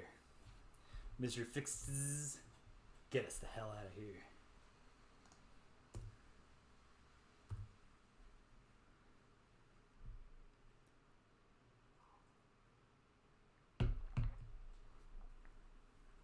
For years before I ever saw the Star Trek episode, The City on the Edge of Tomorrow, or The City on the Edge of Forever, or whatever the hell it's called, I knew that last line, that, get us the hell out of here. And I knew it was like this acclaimed episode, so I was always like, man, what crazy thing I was not anticipating that it was an emotional thing where Kirk was just upset because he time traveled and met a beautiful woman or whatever it is. Don't remember the exact plot of that episode, but my mind imagined horrors as opposed to just more direct personal trauma. Have we found any star systems that are just stable? I feel like they're like slightly unstable. It's like the best we can hope for here. City on the Edge of Forever. Yes. That's a great episode. Probably one of my favorites. I'd be like, I've seen far more of the Star Treks that aired while I was alive than I have of the original series, but I picked hand picked a lot of the classics. You know, your space seeds and your I don't even remember the name of the one where, you know, it's the evil dimension, and then Spock with the beard and stuff. Okay, what do we got here? Well, we're on to another place. Update my little spreadsheet there. And now, Captain/Science Officer, myself. Let's check it out. Plutonium, chromium. Neat. Plutonium, chromium. On planet 8.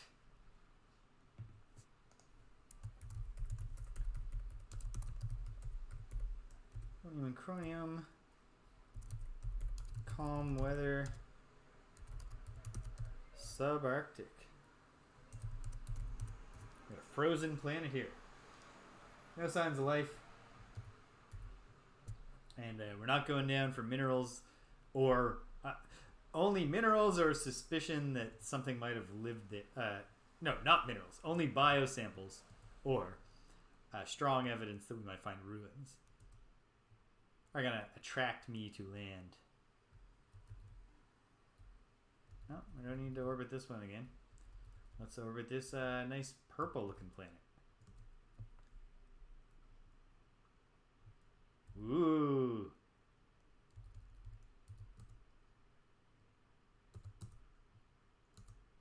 What do we got? What do we get? Tungsten, gold, promethium. It's a gas giant. Very violent weather. Yes, that makes sense. Planet 7. Gas giant. Do not try to land your ship on a gas giant.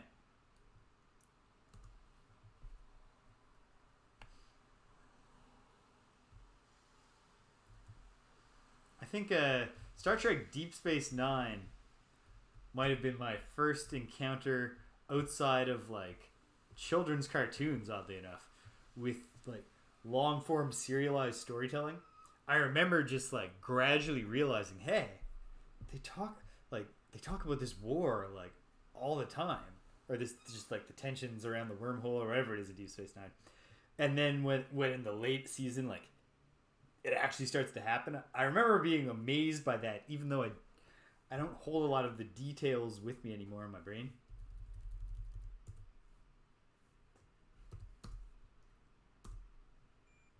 What do we got here? Gold, nickel, plutonium. Nitrogen, oxygen. There's going to be some reason this is not a suitable... I'm guessing because it's probably too hot or something, but...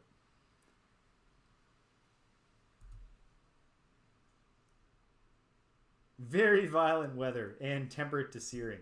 And it's a gas giant. So there's plenty of reasons, actually. For a wide variety of reasons. Not suitable for colonization.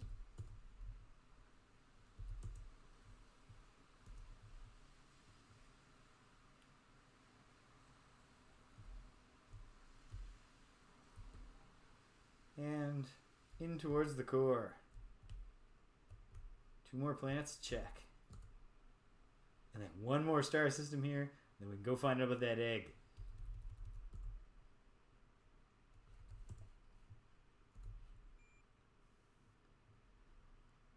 Lots of plutonium.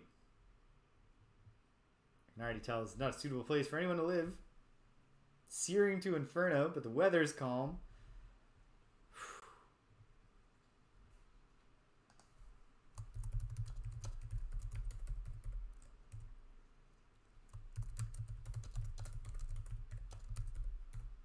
Well, don't think I'm going to land. It's tempting for a minute. The first time I find a habitable planet that I can recommend for colonization, I'm going to be so excited. If it wasn't for the fact that the entire star system will be destroyed in 34 days, I think the planet that we found the NOAA 12 message on probably would have been suitable. But it's just, nobody wants to get a mortgage for a home on a planet that is going to be destroyed later this month. You're not building equity in a situation like that. Hey, kitty. Why you sound so sad?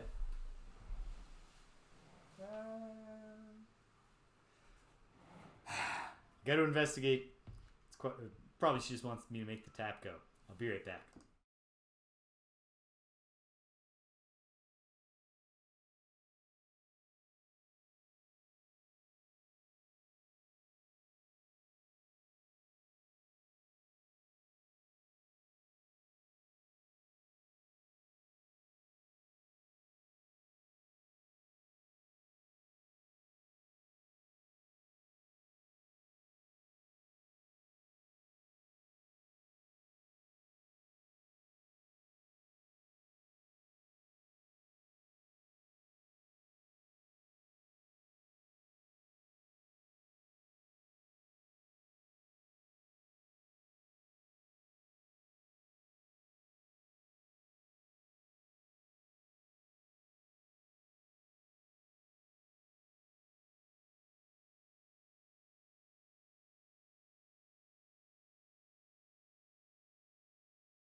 Okay.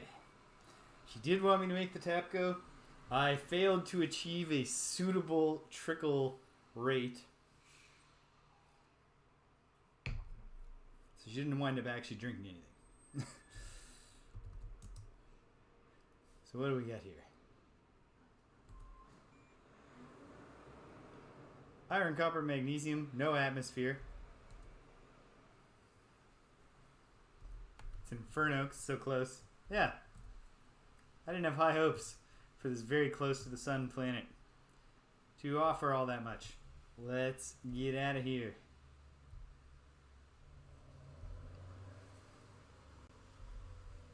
And then finally, just to complete the job. Oh, hey, sweet. A tiny system. Very nice.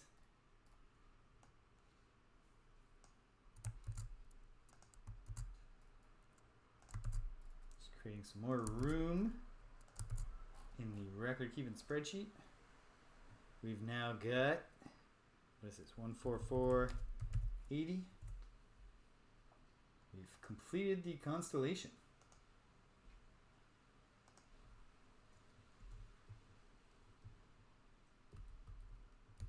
Oops. Okay. Don't suspect we're getting too much of anything out of this place. But hey, we're here. We're in the neighborhood.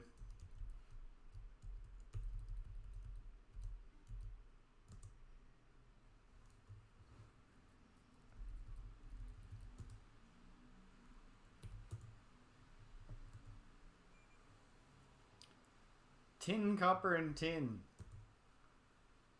Violent weather. Yeah.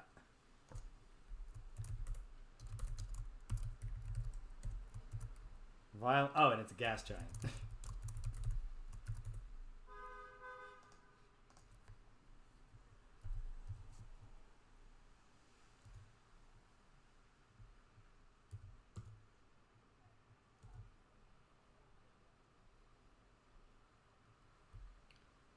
And this other one, which I bet will be too hot.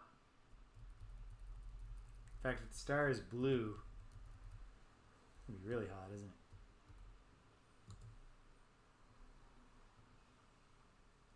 it? Looks hot.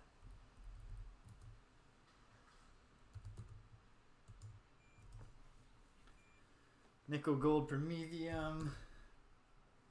But it's an inferno. And with a molten surface.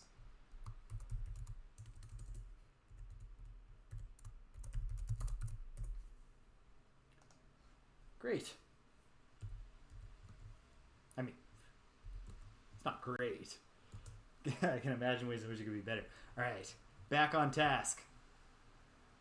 Back to investigating something. How are we doing? We got 45 units of Injurium.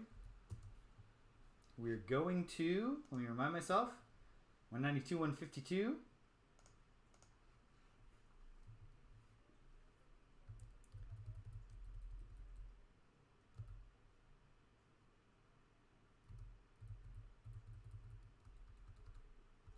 Wait a minute. I'm not going to the right place at all. Was I trying to go somewhere other? No. No, I'm just aiming wrong. I set out wrong. This whole thing was borked from the start. Okay. Where? I was going to 192, 52. Like a fool. It's this little blue guy up here, which, I mean, I got the fuel to get to.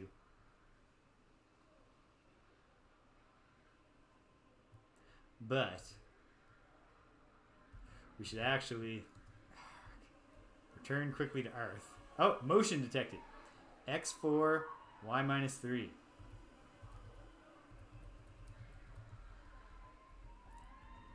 Let's go say hello. People are excited about something outside here. Good for them. Here we are. What's going to happen?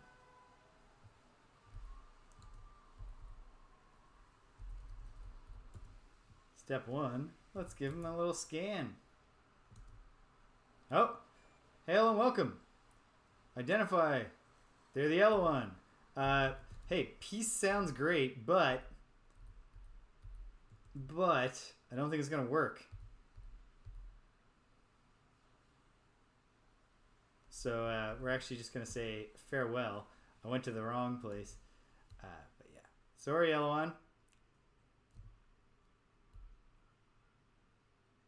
We don't bear you any malice either, but it's a racism thing, and it's your racism that's actually the problem.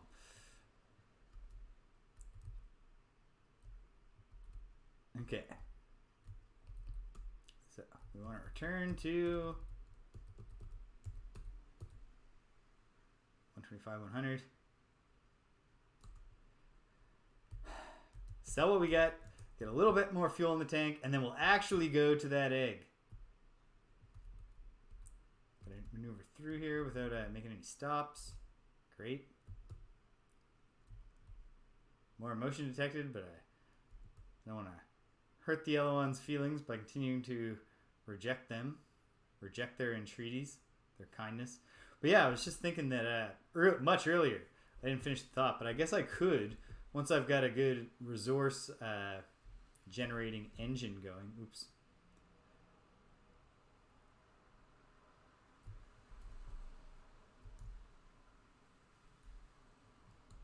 What have I done here? Right, 125. It's easy enough.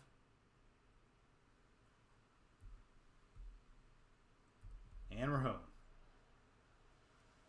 More energy than I would have liked to. It's not the end of the world. Straight to Earth. No further delay.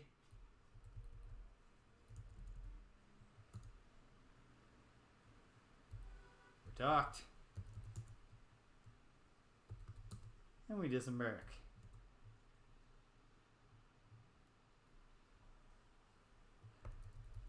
That's very fortunate. I had a feeling it would be that way.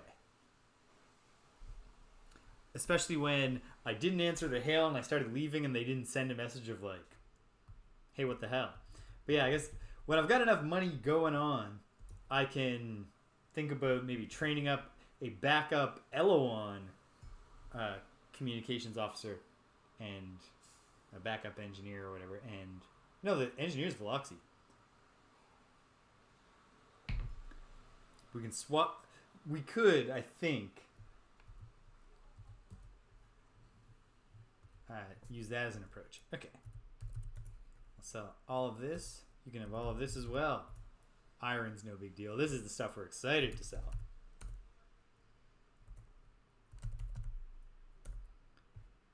Okay. A fairly... Oh, hey, we have the specimen, too. That I forgot to sell. And it's extremely valuable.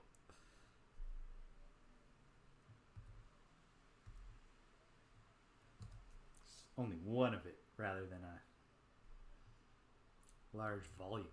But nonetheless. Okay, so... Indurium.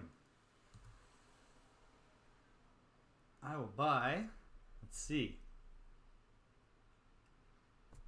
I want to go back up to 50-ish. So 17, please. Well, that was a break-even trip, but we explored a constellation that was not really relevant to what I was actually trying to do. And now, no new notices. So we got to investigate this egg. And at some point I gotta bite the bullet and maybe fight those androids. I don't know if you can gather anything after combat. Who knows? Okay. Without any further ado, let's launch. Confirmed.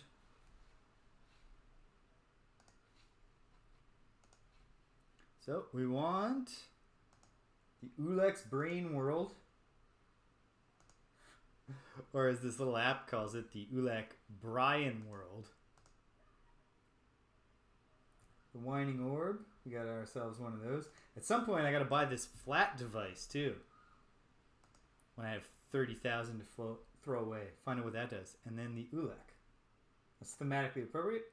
The Ulek of the Ulek Brian World.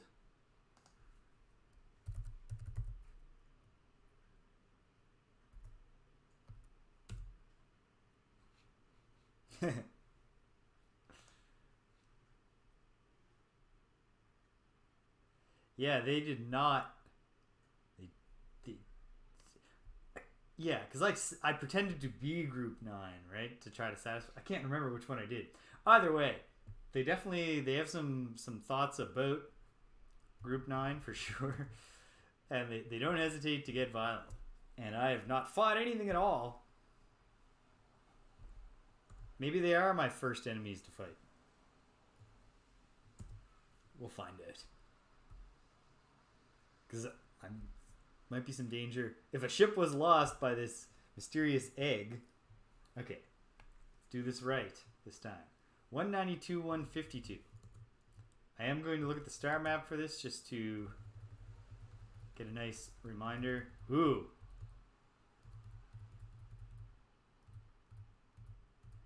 How much fuel I'm expected to use to get there. About 19, but also the first thing we're going to do is we're going to head to 128, 105. Save a little on fuel by taking advantage of the spatial flux here. 128, 105. Can I make it work for me?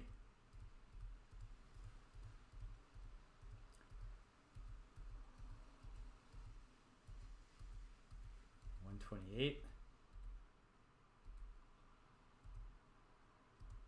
Ah. Now I see how you can actually... I don't know why I didn't notice... Oh, damn it. Earlier. No! Okay. Okay. Oh, jeez. And we're in it now. Oh, no. Oh, it's Mechan 9. Okay. I'll respond to you. Sure, pal.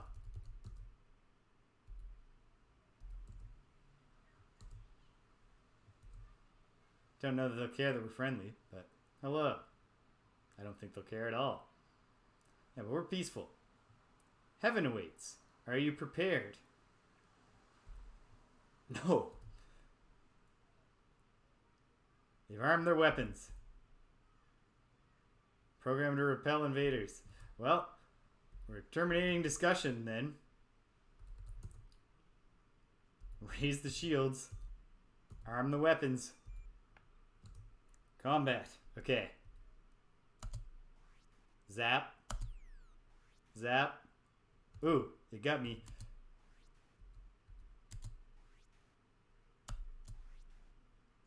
The alien ship is destroyed. Disarm. Lower shields. Let's scan the remains. See if anything happens when we do that. Okay, so it's not Star Control 2. Okay. If we maneuver to the wreckage, nothing. Nonetheless, a momentous day. I now feel comfortable engaging in battle. Our shields and our armor held up. We took that one hit, but that's what it is. Hey, Doc. How's anyone doing? Captain's doing great. Yeah, I don't think any of us were hurt.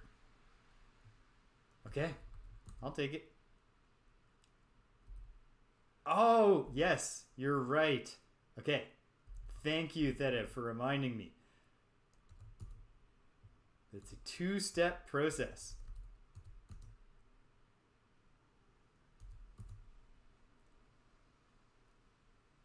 It's debris. It contains injurium, iron, and magnesium. Great. But I don't think there's any way to collect it. Oh, ready to pick up debris. Great. How? We'll find out.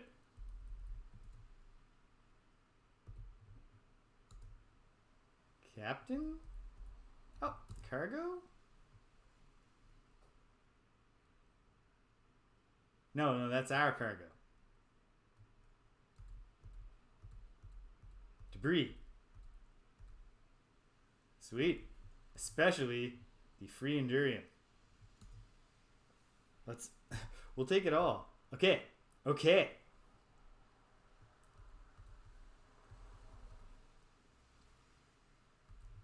I mean, it's not a lot. But I'll take the magnesium. We'll leave the iron here in the vacuum of space. Okay. Okay. There. Awesome. And just, again, a tribute to this game's control scheme that I just, with a little bit of prodding, thanks again, Theta, I was able to piece it all together fairly easily because it's just, it's very consistent. I didn't have to stare at the keys. And I actually like, for example, Ultima's, hey, we got a whole lot of, okay, look at the star map. We made the trip. So from here to 192, 152, it's only 14 units of fuel. All right, 192, 152, here we go.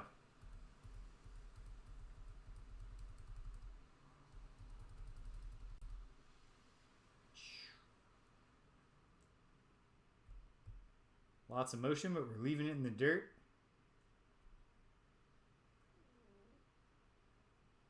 It's probably more Mechan 9. Who didn't turn out, at least one by itself, didn't turn out to be all that tough.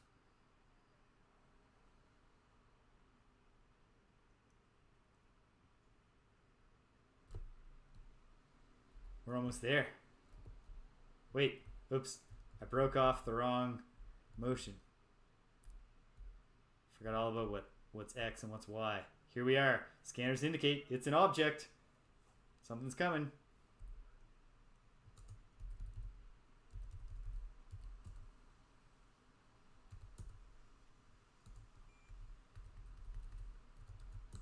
We scan them. Woo! It's a rhodium orb.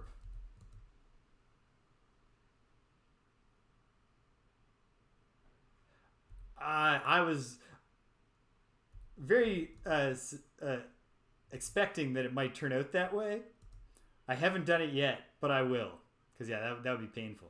It wouldn't be too painful yet, but it would get painful. Hello, Mr. Orb. Will you speak to us? They're not attacking.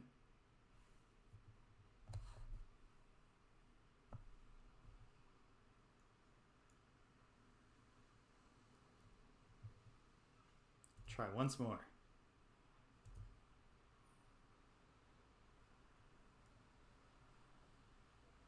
Wow, man. Greetings from planet Earth here.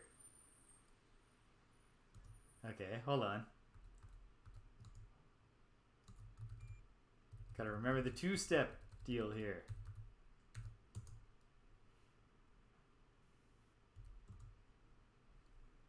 "336 times the size of our ship. Its shields are down, its weapons are not armed. It won't speak to us." So, oh, here we go. Oh, of course. It's just binary.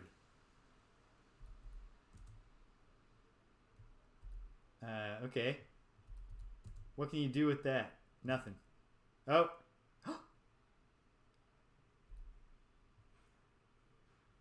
It's an agglomeration of spheres. They have incredible shields. We do not want to fight them. Can you tell us something about yourselves?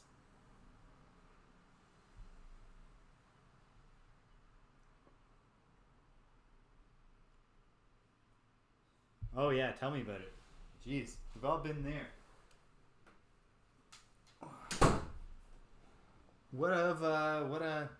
Okay. Yeah, oh, yeah, of course. I agree. What do you know about the ancients?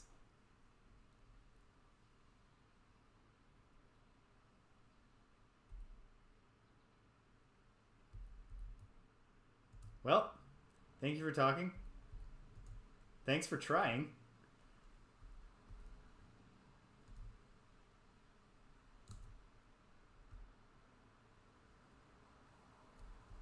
Let's end the encounter.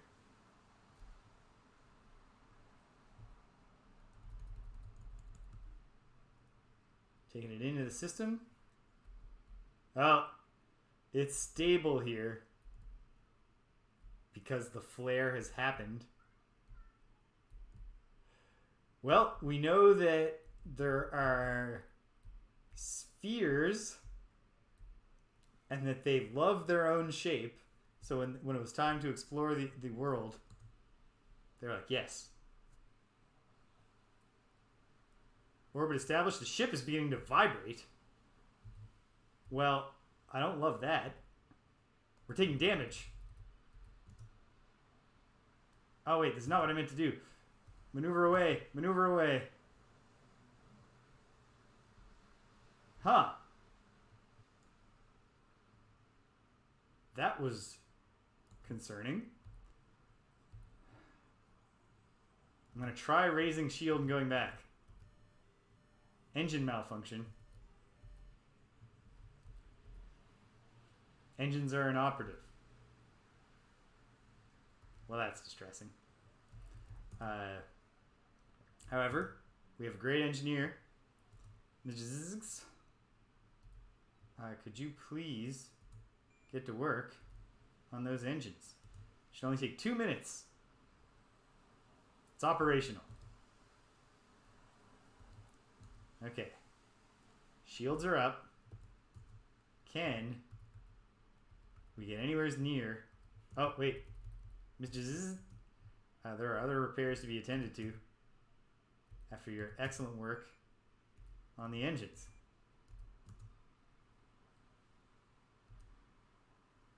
Yeah, look at it go. Makes a big difference to have a highly trained engineer. Let's just get this thing in tip-top form.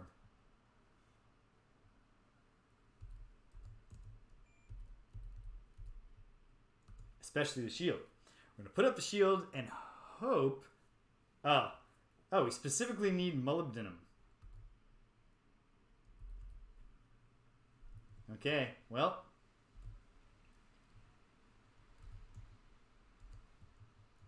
Shields are up.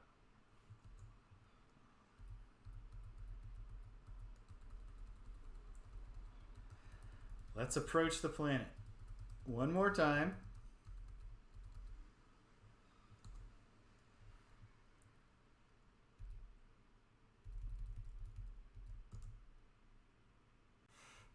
I'm going to try to...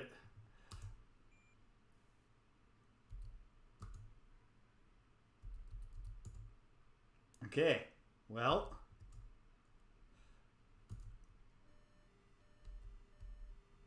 Oh, great. Engine malfunction. Is this the end?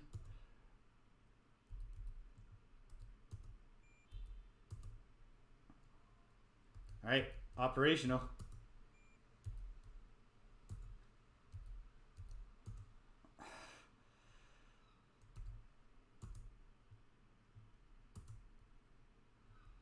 Okay, we got away. It was terrible.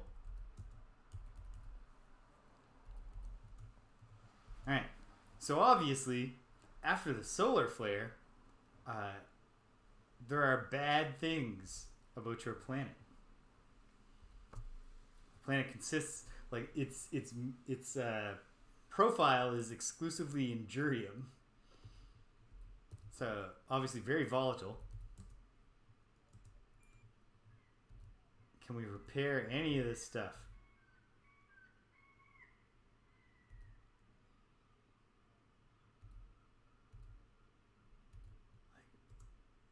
Could be nice to have our lasers back in case trouble arises. But I think basically, at this point, we want to limp on home.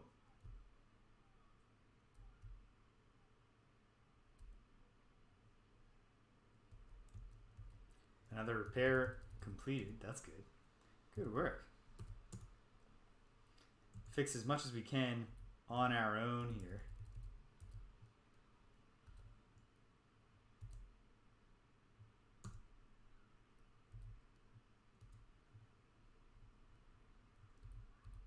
So only our shields, only the comm system so far seems to demand a particular repairing solution. Okay, well, let's start heading home. Actually, why wouldn't we just pop into anywhere, see if there's anything good? Another post-flare system. I'm inclined to say this is also going to be a bad news planet. But the heart wants what it wants. And I just want to know.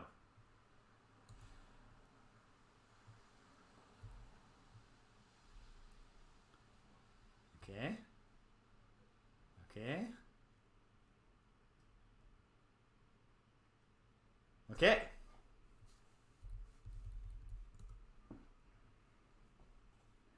We're okay here. Anyway, we've certainly solved the mystery of why a ship was lost at those coordinates. It's because they didn't have my lightning fast reflexes. They were like, hey, the ship's vibrating. What's going on? What's going on? What's going on? Oh, better. Oh no, boom. Game over. Save deleted. What do we got here? Tungsten, gold, iron, analysis. We can land here.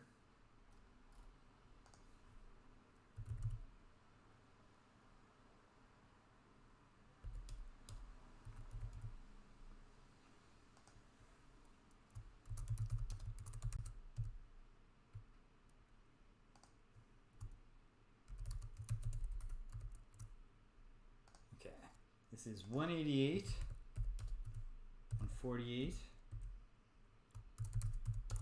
Call it Dead Star 2. It's like I named the other one Dead Star. Oops. Oops. What do I keep doing? Ah, there's what I'm missing. As you can see. Now,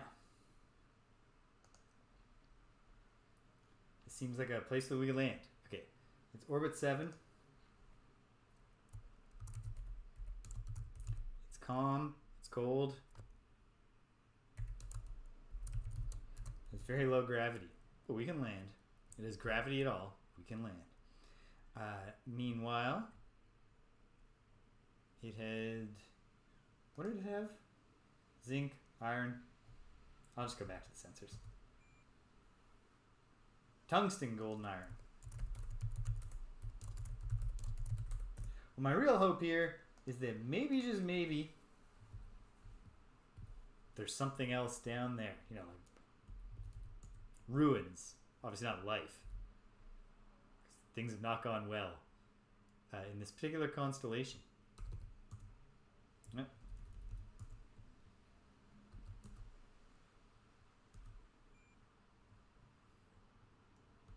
It won't take long to explore all the land that's left on this planet. So that's exactly what we're going to do.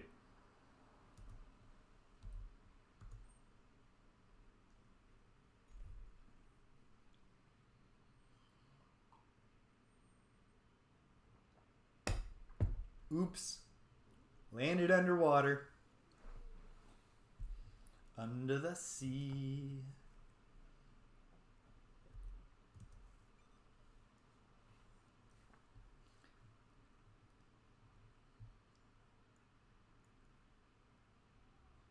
But we should be fine.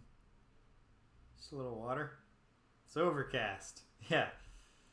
That's actually water up above us. Okay. Takes a lot of energy to move underwater. Gotta keep that in mind.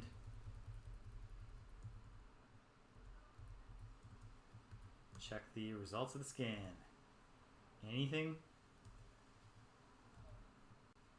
Doesn't look like it. We'll go down the continent a bit. Get one more scan off.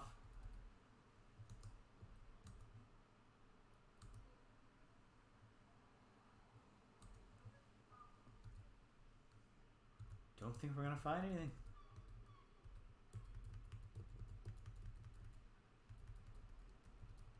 One more scan. Okay, come on. Come on. Nah. Okay. Let's go home. Hey, back to the ship.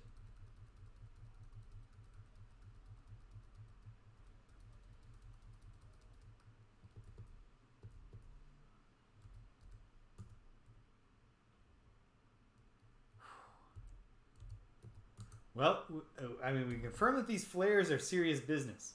We're not playing around. When these flares go off,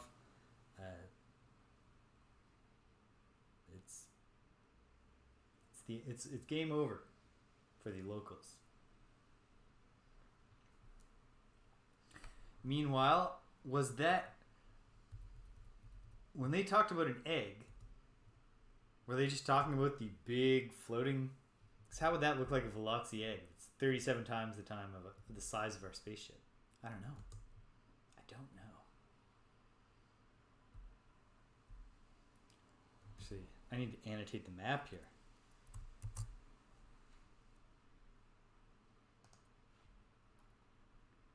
Okay, 192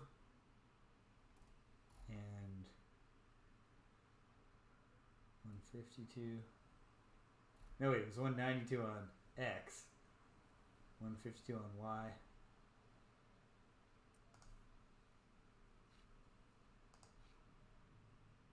Right around here. Dead stars. Enter.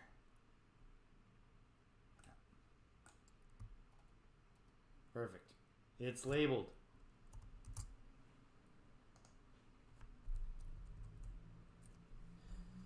Alright. Jeez. Look at the in-game star map for a minute.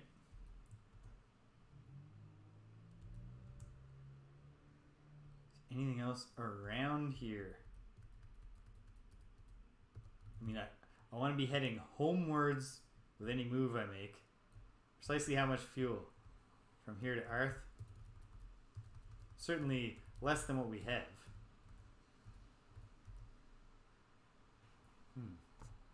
Okay, actually take another look at the map here. Just to see. Looking at circles of influence. You know what? There is a mysterious circle of influence on this map. It might just be where the androids are, but another fight with androids wouldn't even be a big problem. 145-ish and 110-ish. So that's like... That's just this. There's a circle that only surrounds this guy on the map. 145, 107. We're going to check that out on the way home from this interesting and scary adventure we've just been on. So yeah, we gotta... I'm going to guess there's some device that we can find somewhere in the game that can translate binary into a language we can recognize.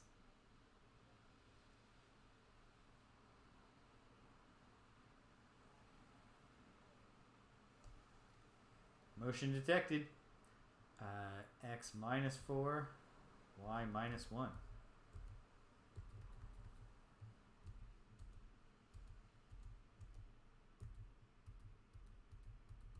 Somewhere around here. Here we go.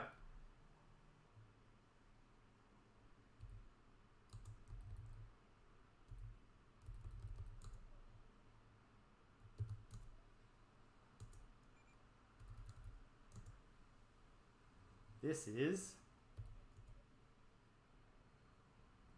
the same size of our ship. It's got shields raised and weapons armed.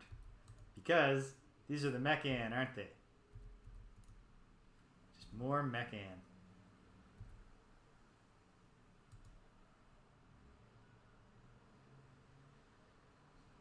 Try out the hostility approach, since these folks are obviously quite hostile themselves.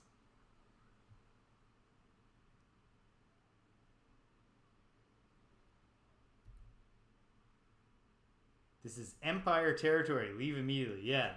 These are the old Empire robots.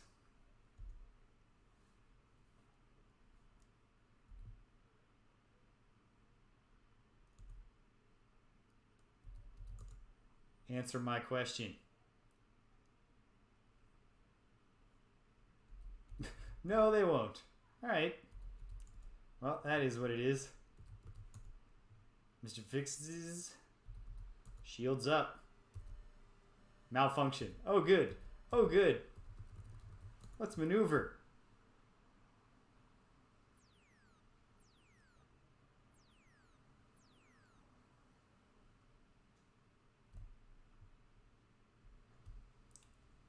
Okay.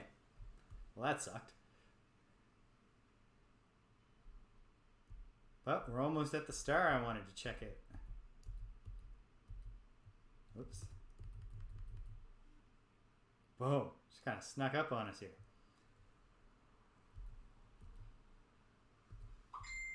Oh, this place is crawling with mech. No, it's not. Those are all... This is just our scanners operating at serious... if the Mechan are surrounding this system, and they claim to be representatives of the old empire. We might find something here.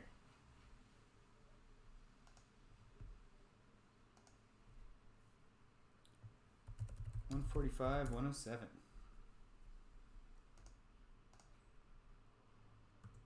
Let's orbit. Ooh.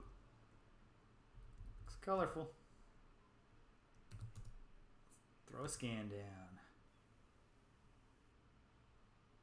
Molybdenum. We could fix our shields. Night. Okay. This is promising so far. Temperate 2 searing. 1.0 gravity. Calm weather.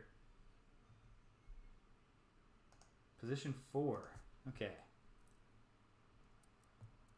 Wow. Let me just look here.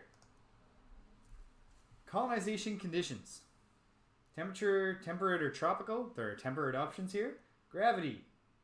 Ideal is between 0.7 and 1.3. Atmosphere must contain oxygen. It did. Water, at least minimal water. Predominantly water here. Atmospheric activity, none, calm, or moderate. Biodensity, preferably higher. It is high. Minerals, preferably abundant. They are.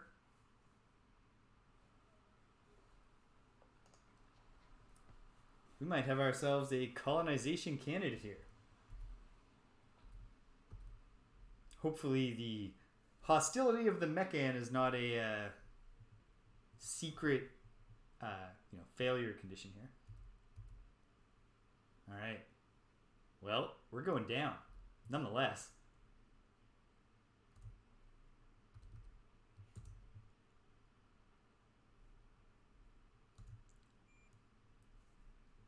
Okay, so select a site. This is tricky because I want some minerals, but more than that, you know what? Let's go for this sort of seaside area because I want minerals, but I also want life forms, and I'd like to see if there are any ruins down here. If I'm interpreting the circle right, and it's Mechan, then that means that humans used to live here. Possibly.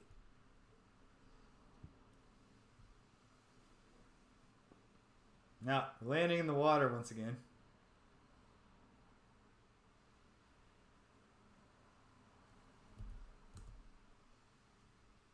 Gotta remember, need a little bit more energy than I think I do to make it all the way back. Hazy weather? It's fine by me.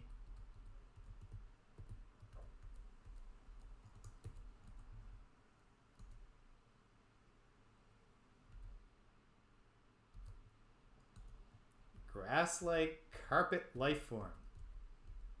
So you mean like grass? Is that what the ship is trying to tell me here? Black oceans. Temperature's tropical. Gravity's good. We got water. Is that little black dot over there? No, because my scanners wouldn't pick something up that far away.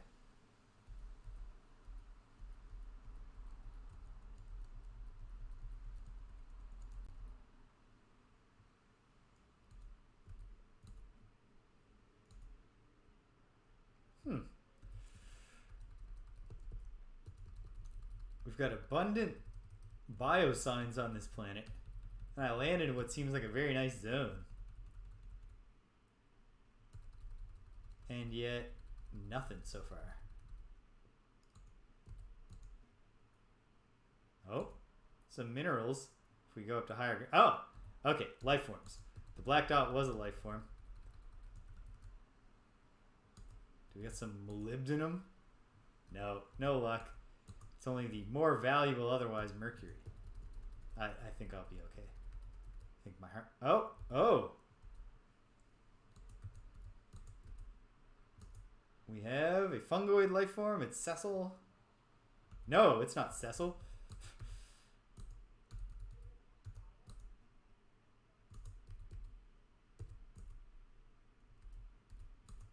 Zap it.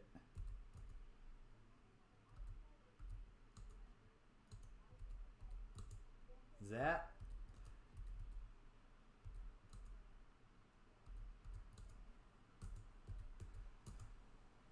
It would be nice if there had been if they had come up with a clearer way to say to you, hey, look, your stunner has worked, than going back and forth between weapon and scan.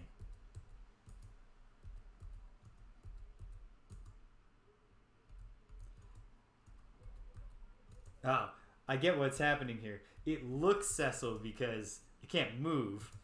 It can't move from where it is because it's a fungus. Ha! A gnarly, glowing, violet surface. Oh, damn it. Hold on. Don't want to accidentally take the not yet dealt with fungoid. Capture.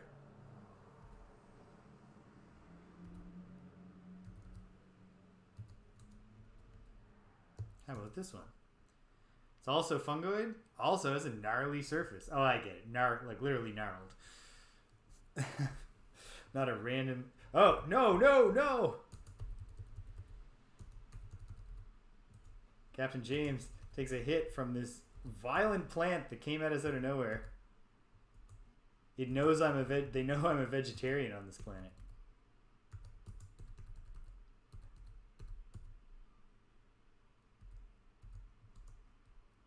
Oh yeah, this thing even has a poison sac. Let's give it a couple zaps.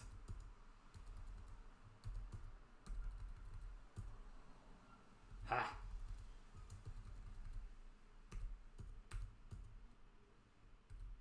A plant-like life form? We got it. Okay, what about this one? Now let me read my report before something else. Small cuboid fruits, big blue-green thorns. It appears to be sessile. Let's find out.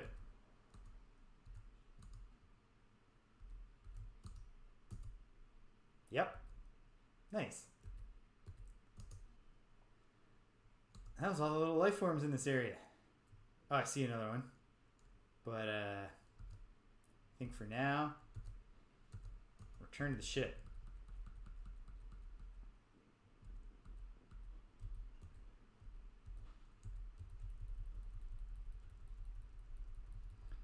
Do one more little expedition in this area, and then I think it would be a good time to try a different landing spot on this planet, because I would love to learn more about this place. I guess if we recommend this for colonization, we should downplay the violent fungus aspect in favor of just talking about how much water there is.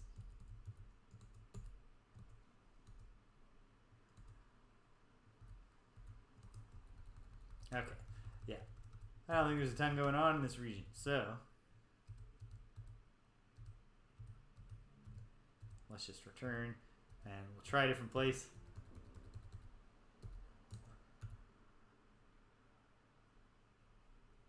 Got some specimens.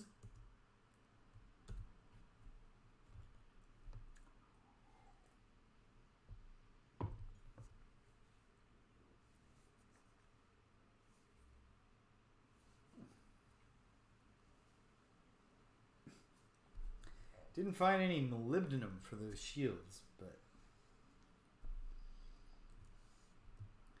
got some new specimens, and that's cool. Okay, let's land.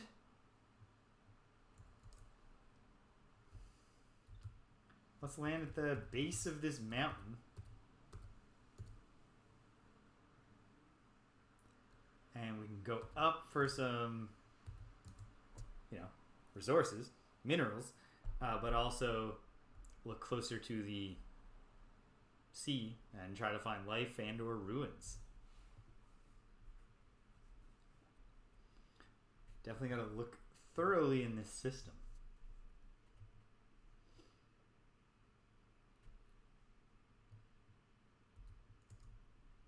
Safe landing. Whoa! Ruins, aliens. This place has it all. I picked a great spot. Rodent-like creature, multicolored fur. It's coming right for us.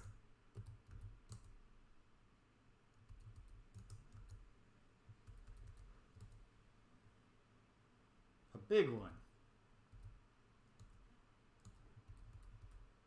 Zap you too.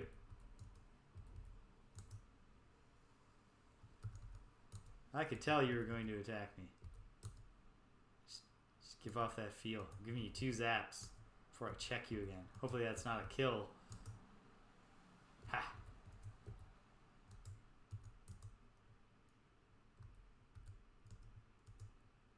Got that one?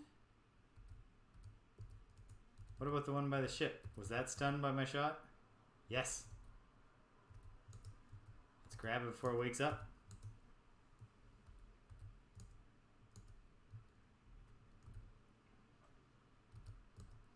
And what is this? 6 cubic meters of Endurium. You love to see it? Most expensive substance there is, and the buttoned box artifact from the ruins. Oh, I should have done... Oh, I can still get the description by going down here, right? Not in... Okay, fine. Fine. Well, let's move around.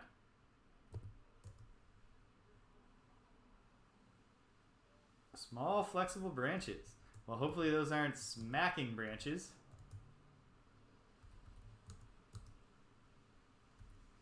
Excellent.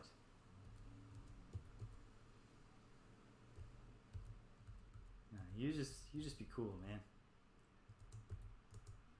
See if there are any other... I thought there'd be more ruins in this area. Okay. Oh, no, more fungus.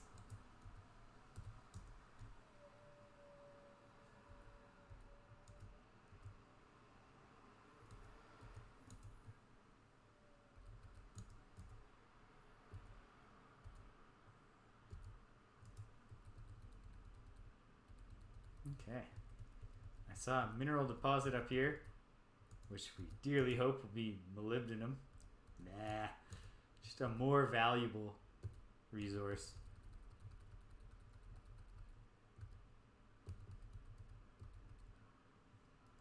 I guess part of the gimmick here is for the things that, once your engineer's trained, for anything you can't repair, it's probably cheaper to buy the material, might be cheaper to buy the material.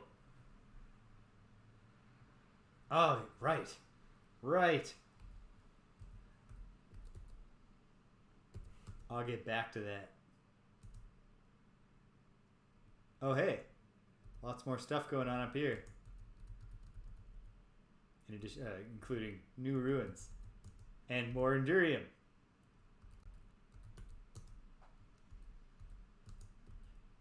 No molybdenum, though. Womp womp. A windstorm? Okay. We can live with a little wind for now. 8.8 cubic meters. And then anything in the ruins? A ruin, yes. Scan. Scanners confirm. It's a ruin, Captain.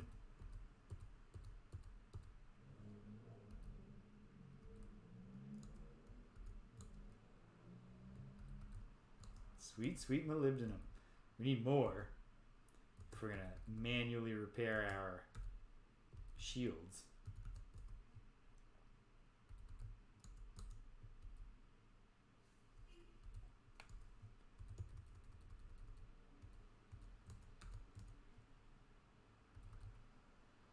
No, not even worth the effort. To avoid the temptation to go off on all these rich mineral deposits at the expense of... Oh, we're full on account of all the biosamples. Okay, let's go home. Let's take it home. We got more exploring to do here, though.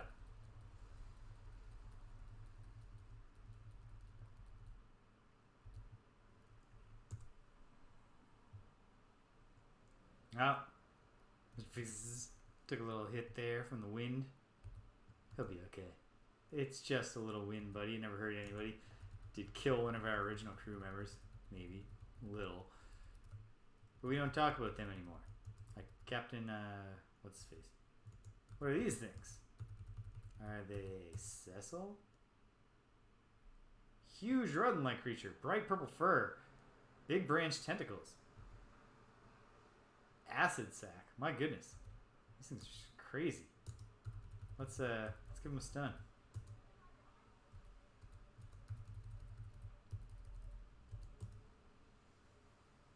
Oozing. Uh-oh. Hopefully it's not oozing because I wounded it with the stunner. I promise, I didn't want to kill you. I'm only trying to kidnap you.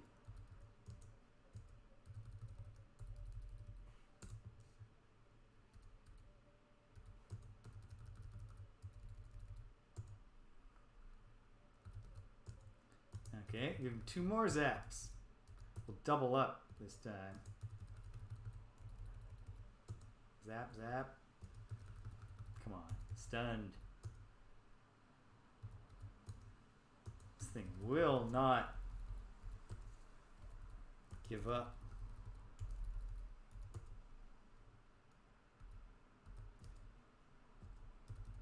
Okay. 2 more stunner zaps. And it's not stunned.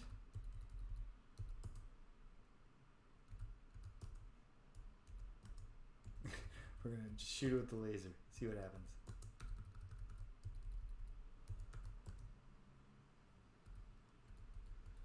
No clue.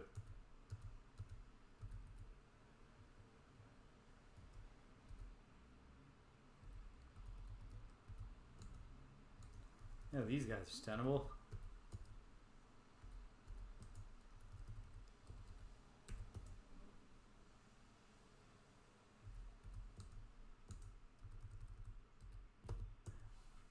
I really like the little descriptions of the aliens. Adds a lot of flavor to the very, very simple sprites.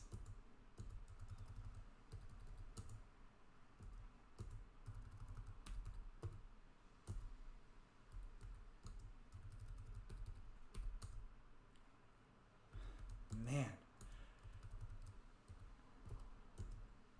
If only there was a Melnorm around here looking to sell better stunners. My goodness. Does range matter? Come on, buddy.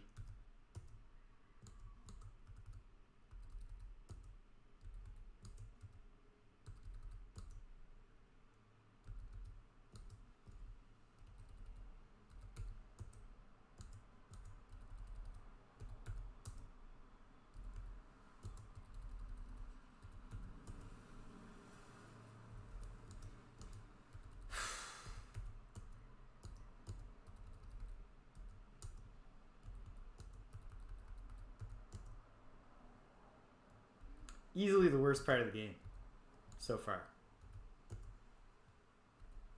It's just the struggle to stun something.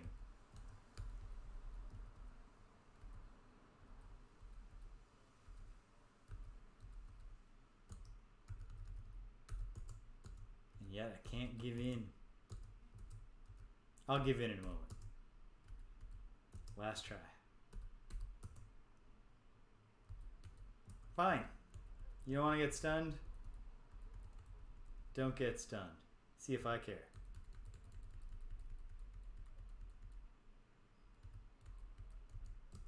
Alright. Back to base. I heard Danielle come in, and also I gotta run to the washroom, so very brief intermission. And then we're gonna explore this planet a little more.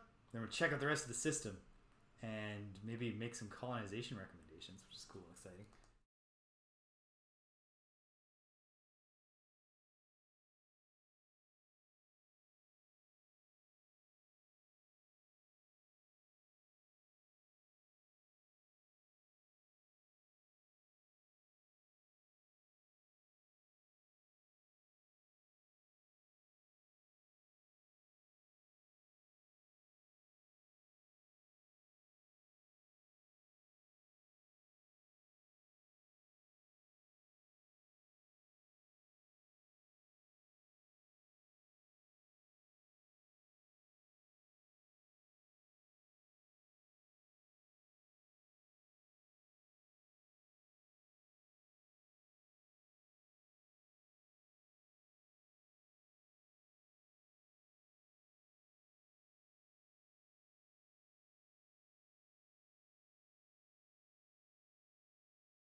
Okay.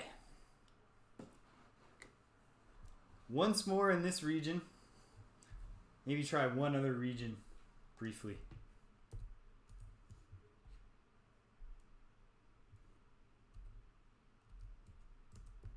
That dude was loaded for bear. He was flying. Moving very, very quickly. Okay.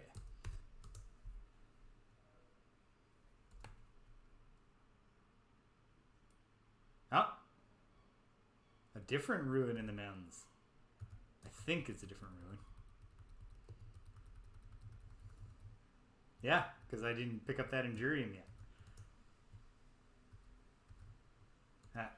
Nothing in the ruins? Whatever. As long as they leave their fuel there for me.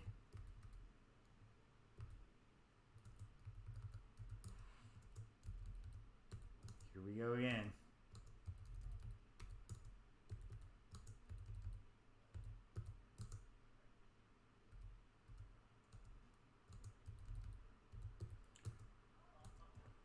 A lot of large rodents and violent fungus on this planet.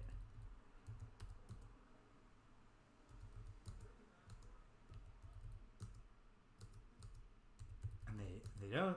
Oh. Well, that one just missed. Can't blame that on the game.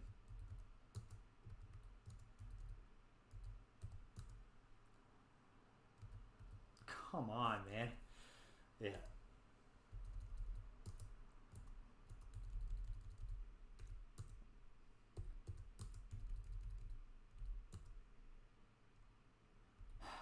Okay, let's get the bio data this time. Get the most out of our efforts.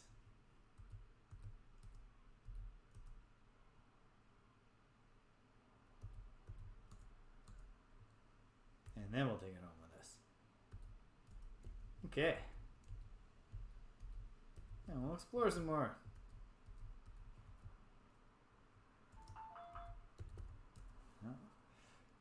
Oh! More ruins.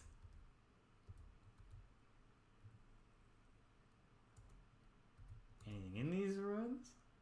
No. But there's some nickel here.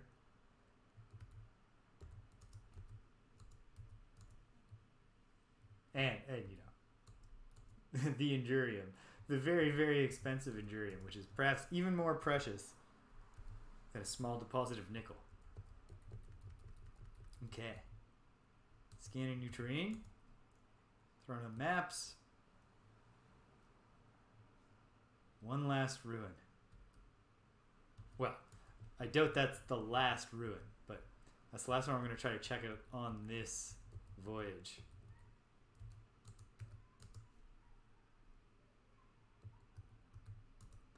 Again, nothing there. Molybdenum? Nah. Just precious mercury.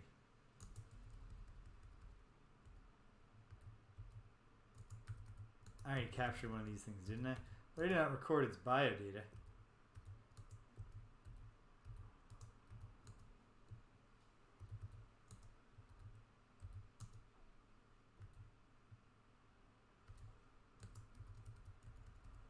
Pardon me. Just wanted to snap a few quick pics of you.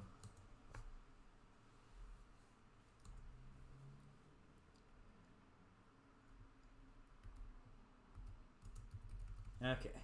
Back of the ship.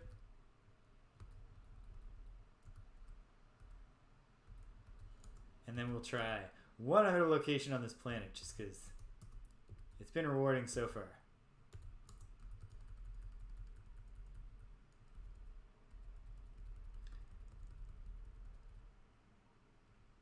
Northeast now.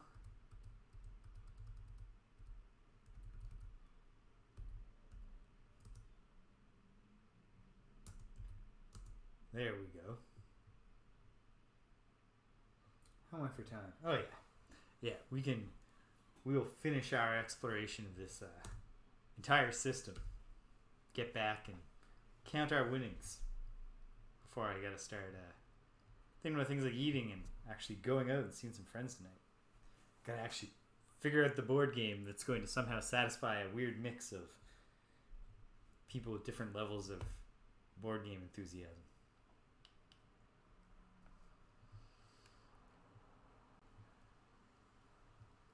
All right, once more. Let's do this continent.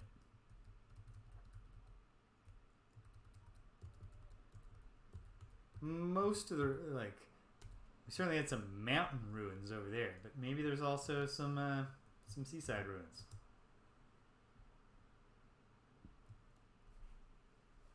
If not, we can zap a few talking mushrooms or whatever.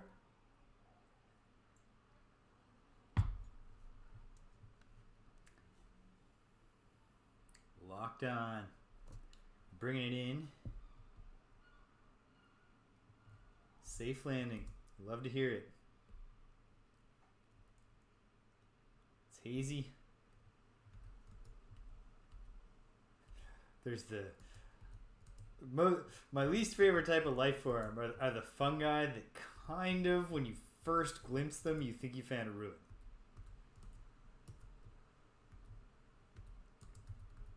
Like this fellow here.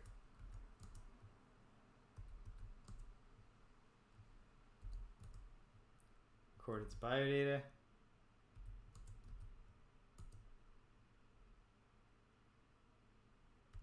Yeah, wait. No, I knew this was going to happen. Get away from it. Okay. Just wanted to make sure we had the biodata of that thing too, because we've already caught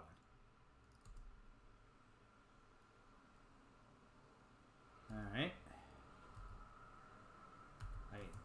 Lots of things here.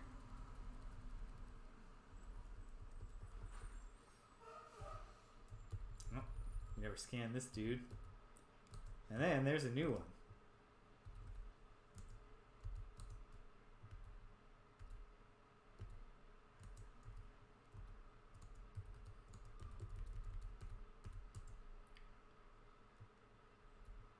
More fungus.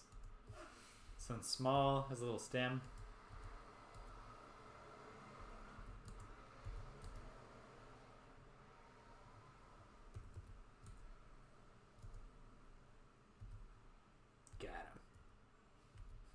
Thought he could get away.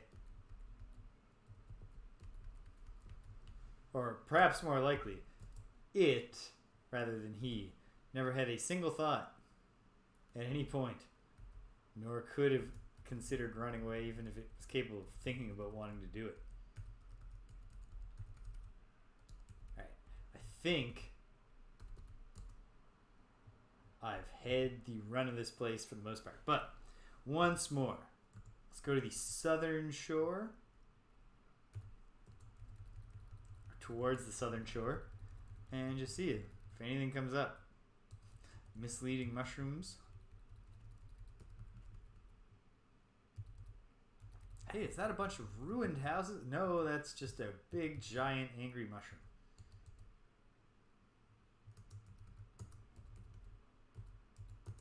This thing. An anemone. With a horny surface.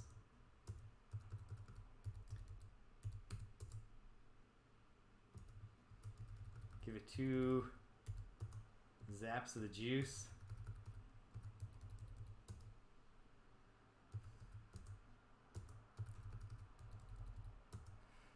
Yeah, like the sprite blinks or something when it's stunned.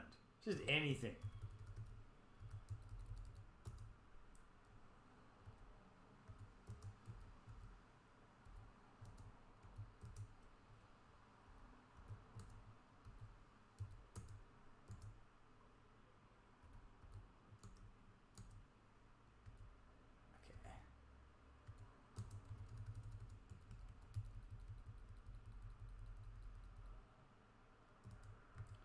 One more new terrain scan.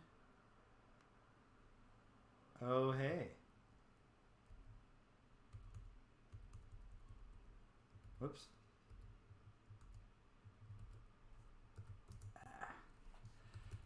My fingers were slipping. I was pressing completely different keys from the ones that I meant to. But here we are. Another ruin. I don't think I've yet Encountered a planet where more than one ruin heads something. But I don't know if that's a rule or just a, like, happenstance thus far. One more ruin to check out.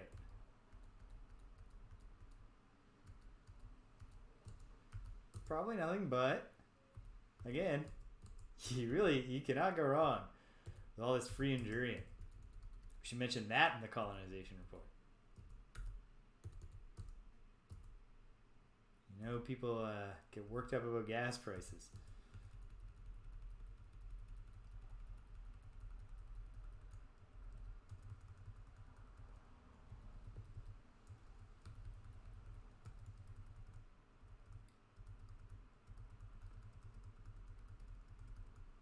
Oh, here we are. Okay, cool. Given how close this place is to Earth and the fact that it's, prominently circled as a single star sphere of influence on the map, it's probably being encouraged to come here a little earlier, or at least subtly nudged to come here earlier. But hey, we've come here now.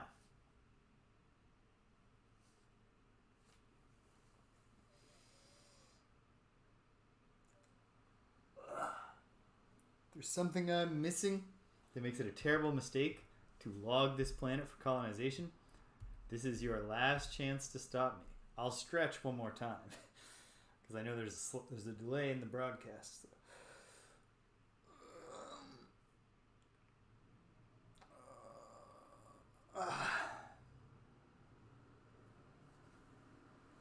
We're doing it.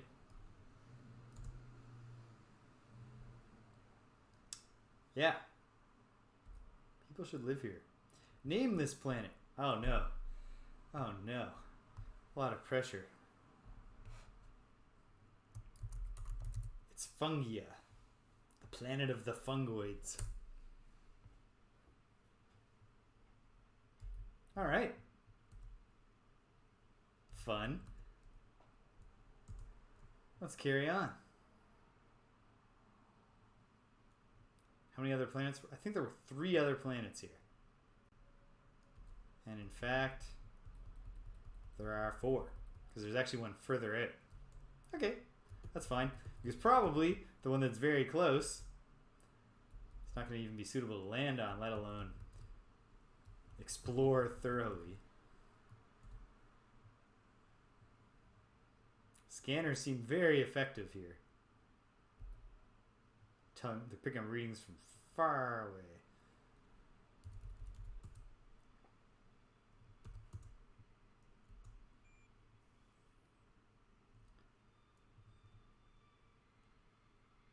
Yeah, no one wants to live here. But this is a landable place. It's not.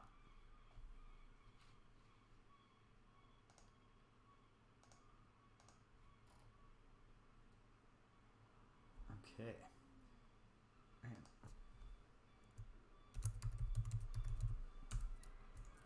Just making some notes. Habitable.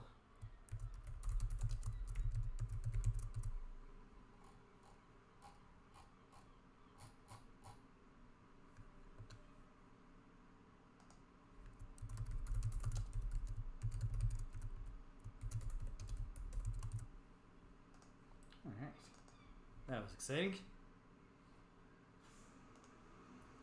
Process of typing those things. Yeah. We don't want to land here. Planet 1. Molten. That's great. Just simplifies the task at hand. Alright. 3 more to check. But even just based on color, I don't think any of them are as promising as the pretty turquoise planet was. We enter orbit. Our orbit is established. We scan. Sensors malfunctioned. But they were just working.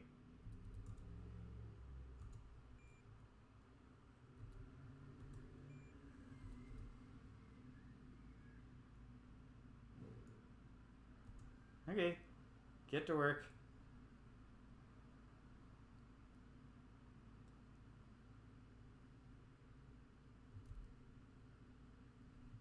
We'll just watch this one fill out. It's not taking long. Can we repair comms without materials? Yep. Can we get started on the shields without all the molybdenum we need?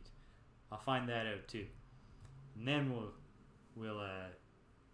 do the scan, get back on track. Mr. Zx, you are saving us money. Hey. Yes. Oh, we only need 4 cubic meters. Take it. Use it in health. Okay.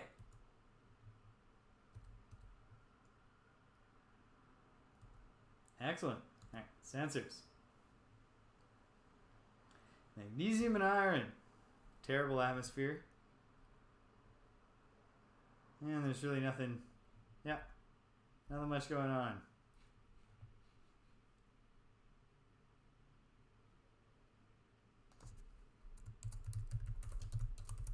Searing to Inferno. That's an important point here.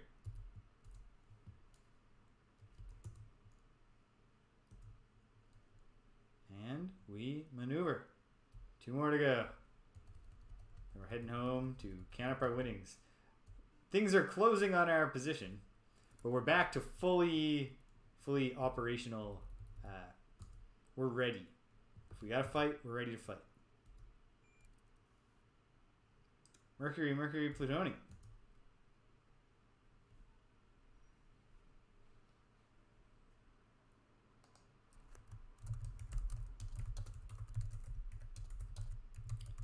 No weather.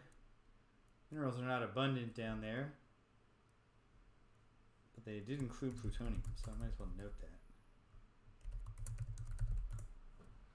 Perfect. He did have plutonium, right? Mercury and plutonium. Yep. That's what I wrote down. The records are accurate. Okay. We must go to the other planet. Right. For thoroughness' sake. I don't expect the far out, cold looking planet. There's a lot of things coming this way.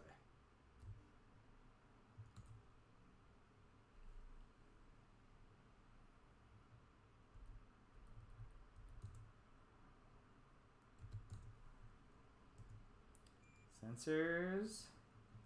Titanium, silver, rhodium. It's frozen, it has harsh gravity.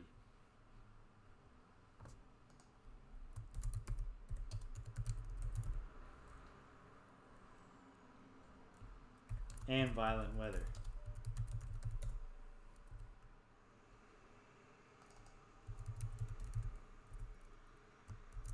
So, whoop.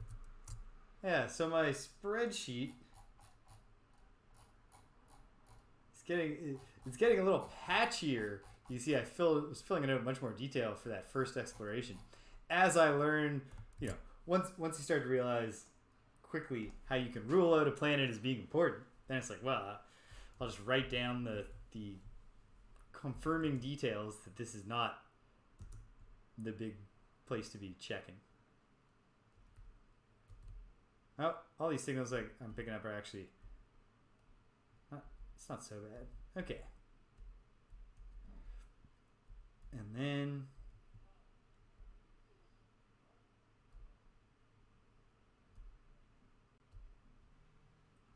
oh, an unidentified object. 3 of them. I think I understand what's going to happen here.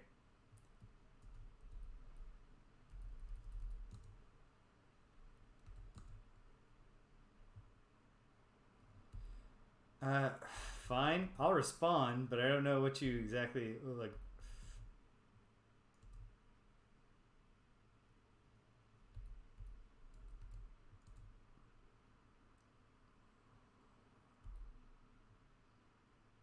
Do you serve Leighton?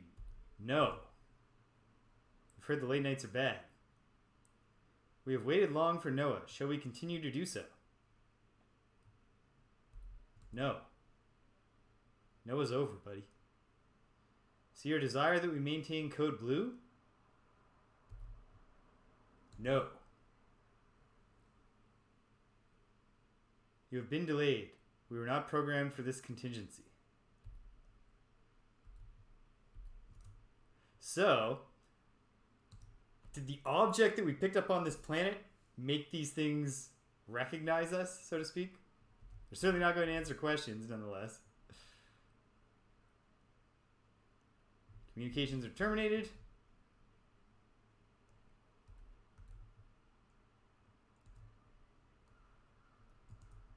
They are not attacking.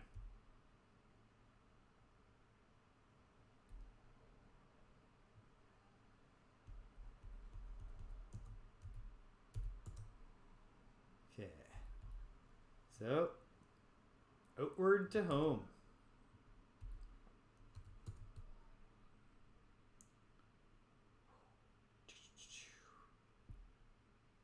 All right. Day 3. And things are starting to pop off.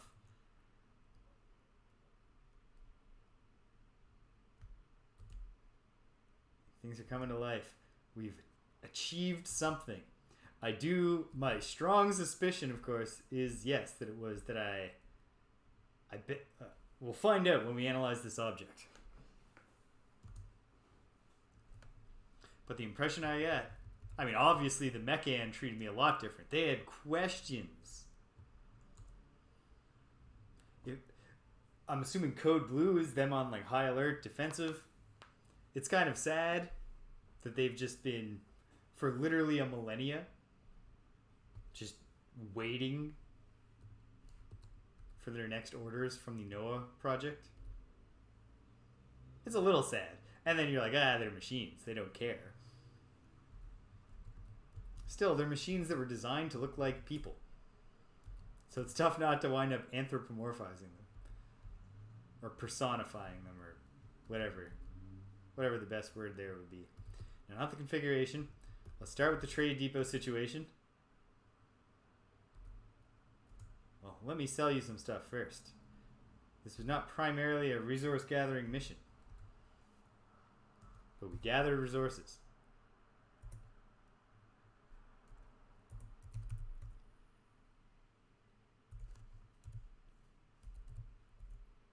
I hang on to this molybdenum.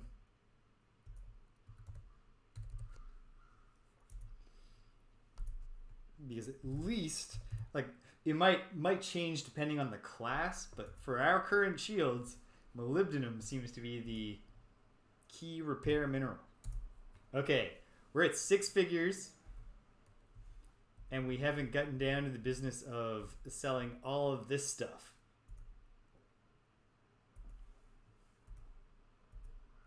Of course,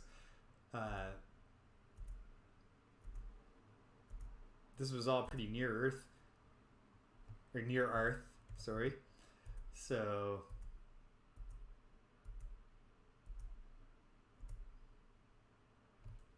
all right. Now, I'd like you to do something for me. Yeah, we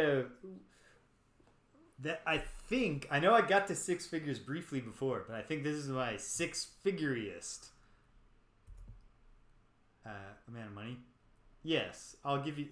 I think. Let me just kind of dig around in my pocket here. I'll get you these 500 monetary units. Very little of interest. It has slight value as an alien curio, but it otherwise is totally useless to us. Okay. Well, it's not worth enough for me to want to sell it to you. I want the flat device. No. No. When I'm super rich. I'll go. Okay. Actually, though, there's the thing. Let's, Captain James should start training up in other skills soon. But, Pocrates is the best doctor he can be. But, yeah. No. We're not trying to create someone new. Navigation. Take your last 4 lessons. Get the 5th star on your vest there, pal. Bam. Alright. Now we're navigating like pros.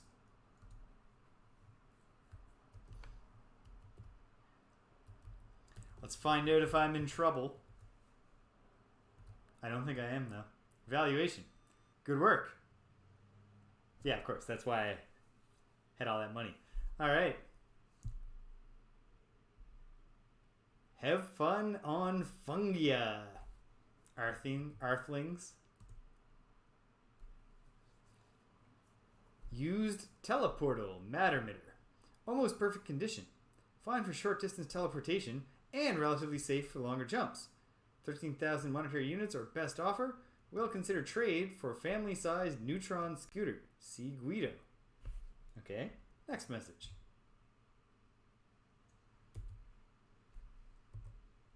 Oh, end of notices. Okay.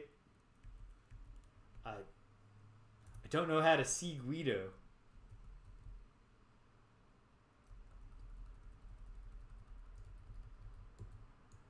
But okay, yeah. It pays to help preserve your species.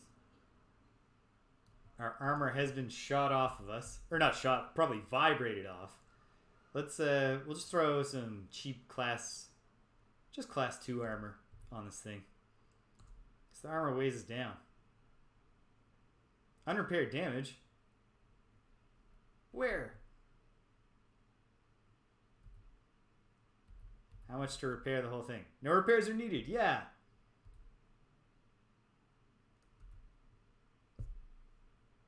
What the hell? Whatever, fine. Class 1 armor.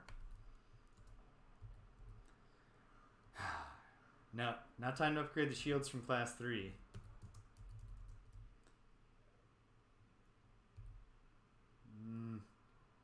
Is it class? I think it is. I think it's even better laser time. 19,000? Wait, and then I gotta spend how much to get the new one? 54, so 19, okay, 35,000. It's not bad. What would the missile launcher situation be? I mean, I could just go to class 2s, 28,000.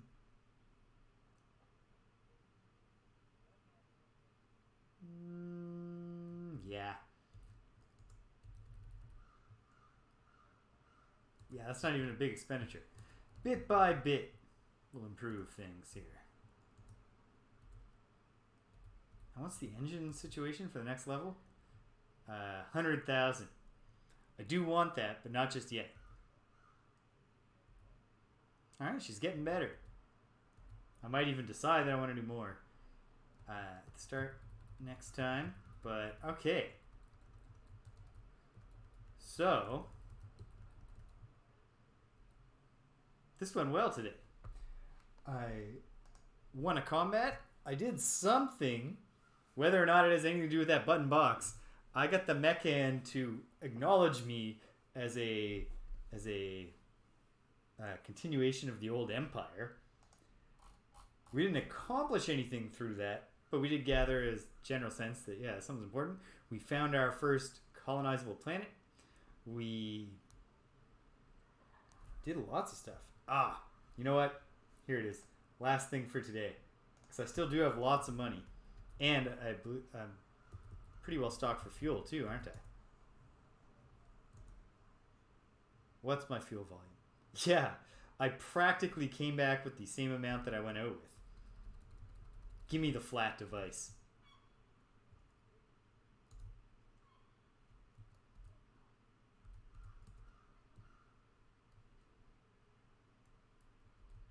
Oh, and another 15,000 to find out what it does?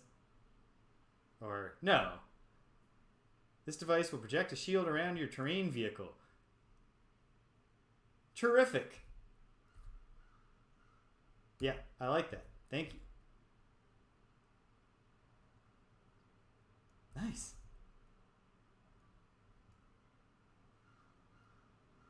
Very nice. Okay, so last act of the day. Oh. bring this up and say, okay, here's where we are. It was around here that we met the Eloan. So quite possibly this is the Eloan. The Thrin in the lore text said, we went in one direction, we met Eloan, and then we went further downspin and I think outwards and found Thrin. So perhaps these are the Eloan and the Thrin, and this star is the source of all the tension between them? Who knows? We've also got a big old sphere of influence that I haven't learned anything about here, even though I apparently went to a star in it. Let me look at my sheet for a moment. Specifically, the notices page. Let's see. Well, the hostile androids, we know about that. Continuum fluxes and that cross-shaped constellation. That'd be worth investigating. So there's a couple other notice things we can check out, and then I think the big thing is to start popping into other spheres of influence and meeting new aliens now that we're both pretty good at communicating with them, but also prepared, if necessary, to zap them into their, break them down into their constituent compounds, so to speak. Okay. All right. The plot is thickening slowly. Actually, I didn't really thicken the plot at all. Actually, yes, I did. Because we found those weird spheres that we can't talk to. But perhaps someday we'll be able to talk to them. Lots to do. Lots to do. What a cool game. And I can tell that it's going to gather momentum. Especially as I continue to upgrade the ship. So that we are, ready. And not then I can be bolder in my exploration. As we start getting the economy humming a bit more. A lot more fuel. Especially when we get those class 5 engines, be even more efficient. It's coming together. And there's lots to be excited about. I'll be back tomorrow, folks, but not playing Starflight. I'll be playing Quest for Glory, so you want to be a hero, which I'm having a great time with so far. Got some momentum going there. And it's a fun little, it's like a point-and-click adventure mixed with a hybrid with an RPG. And then, during the weekdays, Chrono Cross, mostly, in the daytime, during my last week of vacation. Probably Tuesday, Wednesday, Thursday, but check the schedule if that sounds interesting to you. Definitely Wednesday, and probably definitely Thursday, maybe on Tuesday. And then finally, Tuesday evening, unless Greg cancels on me again for some reason, but I don't think he will. Greg and I, me and my buddy Greg, are going to play Double Dragon 1 and 2, both the arcade originals and the NES ports. We're playing beat 'em ups. That's our thing now. So cool. Awesome. If you stuck around to the end, thank you for coming. Dedev, anybody else who was, you're there in the chat but you didn't say anything, that's fine. I'm just glad you were here. If you came and you left, you can't hear my voice, but I'm still glad you came, so thanks. And until the next time, that we all drop through the same quantum flux, are orbiting the same star, and we all come in peace. Take care of yourselves, and be kind to everyone you meet. Oh, hold on. There is a turn. I remember reading a Switch game description, Stimpinski, of a game that looks like a beat 'em up, but it's literally an RPG and the battles are turn based. I haven't checked it out, but it actually said, when I saw it, I thought why not just put RPG elements in a beat 'em up, which is a thing that has been done to acclaim and sounds more fun. But maybe I don't know. Maybe I should check it out. Because now that I'm thinking about it, I'm like, that's a novel approach. I don't know. But at any rate, all right. Till the next time, folks. Take care of yourselves. And be kind to everyone you meet.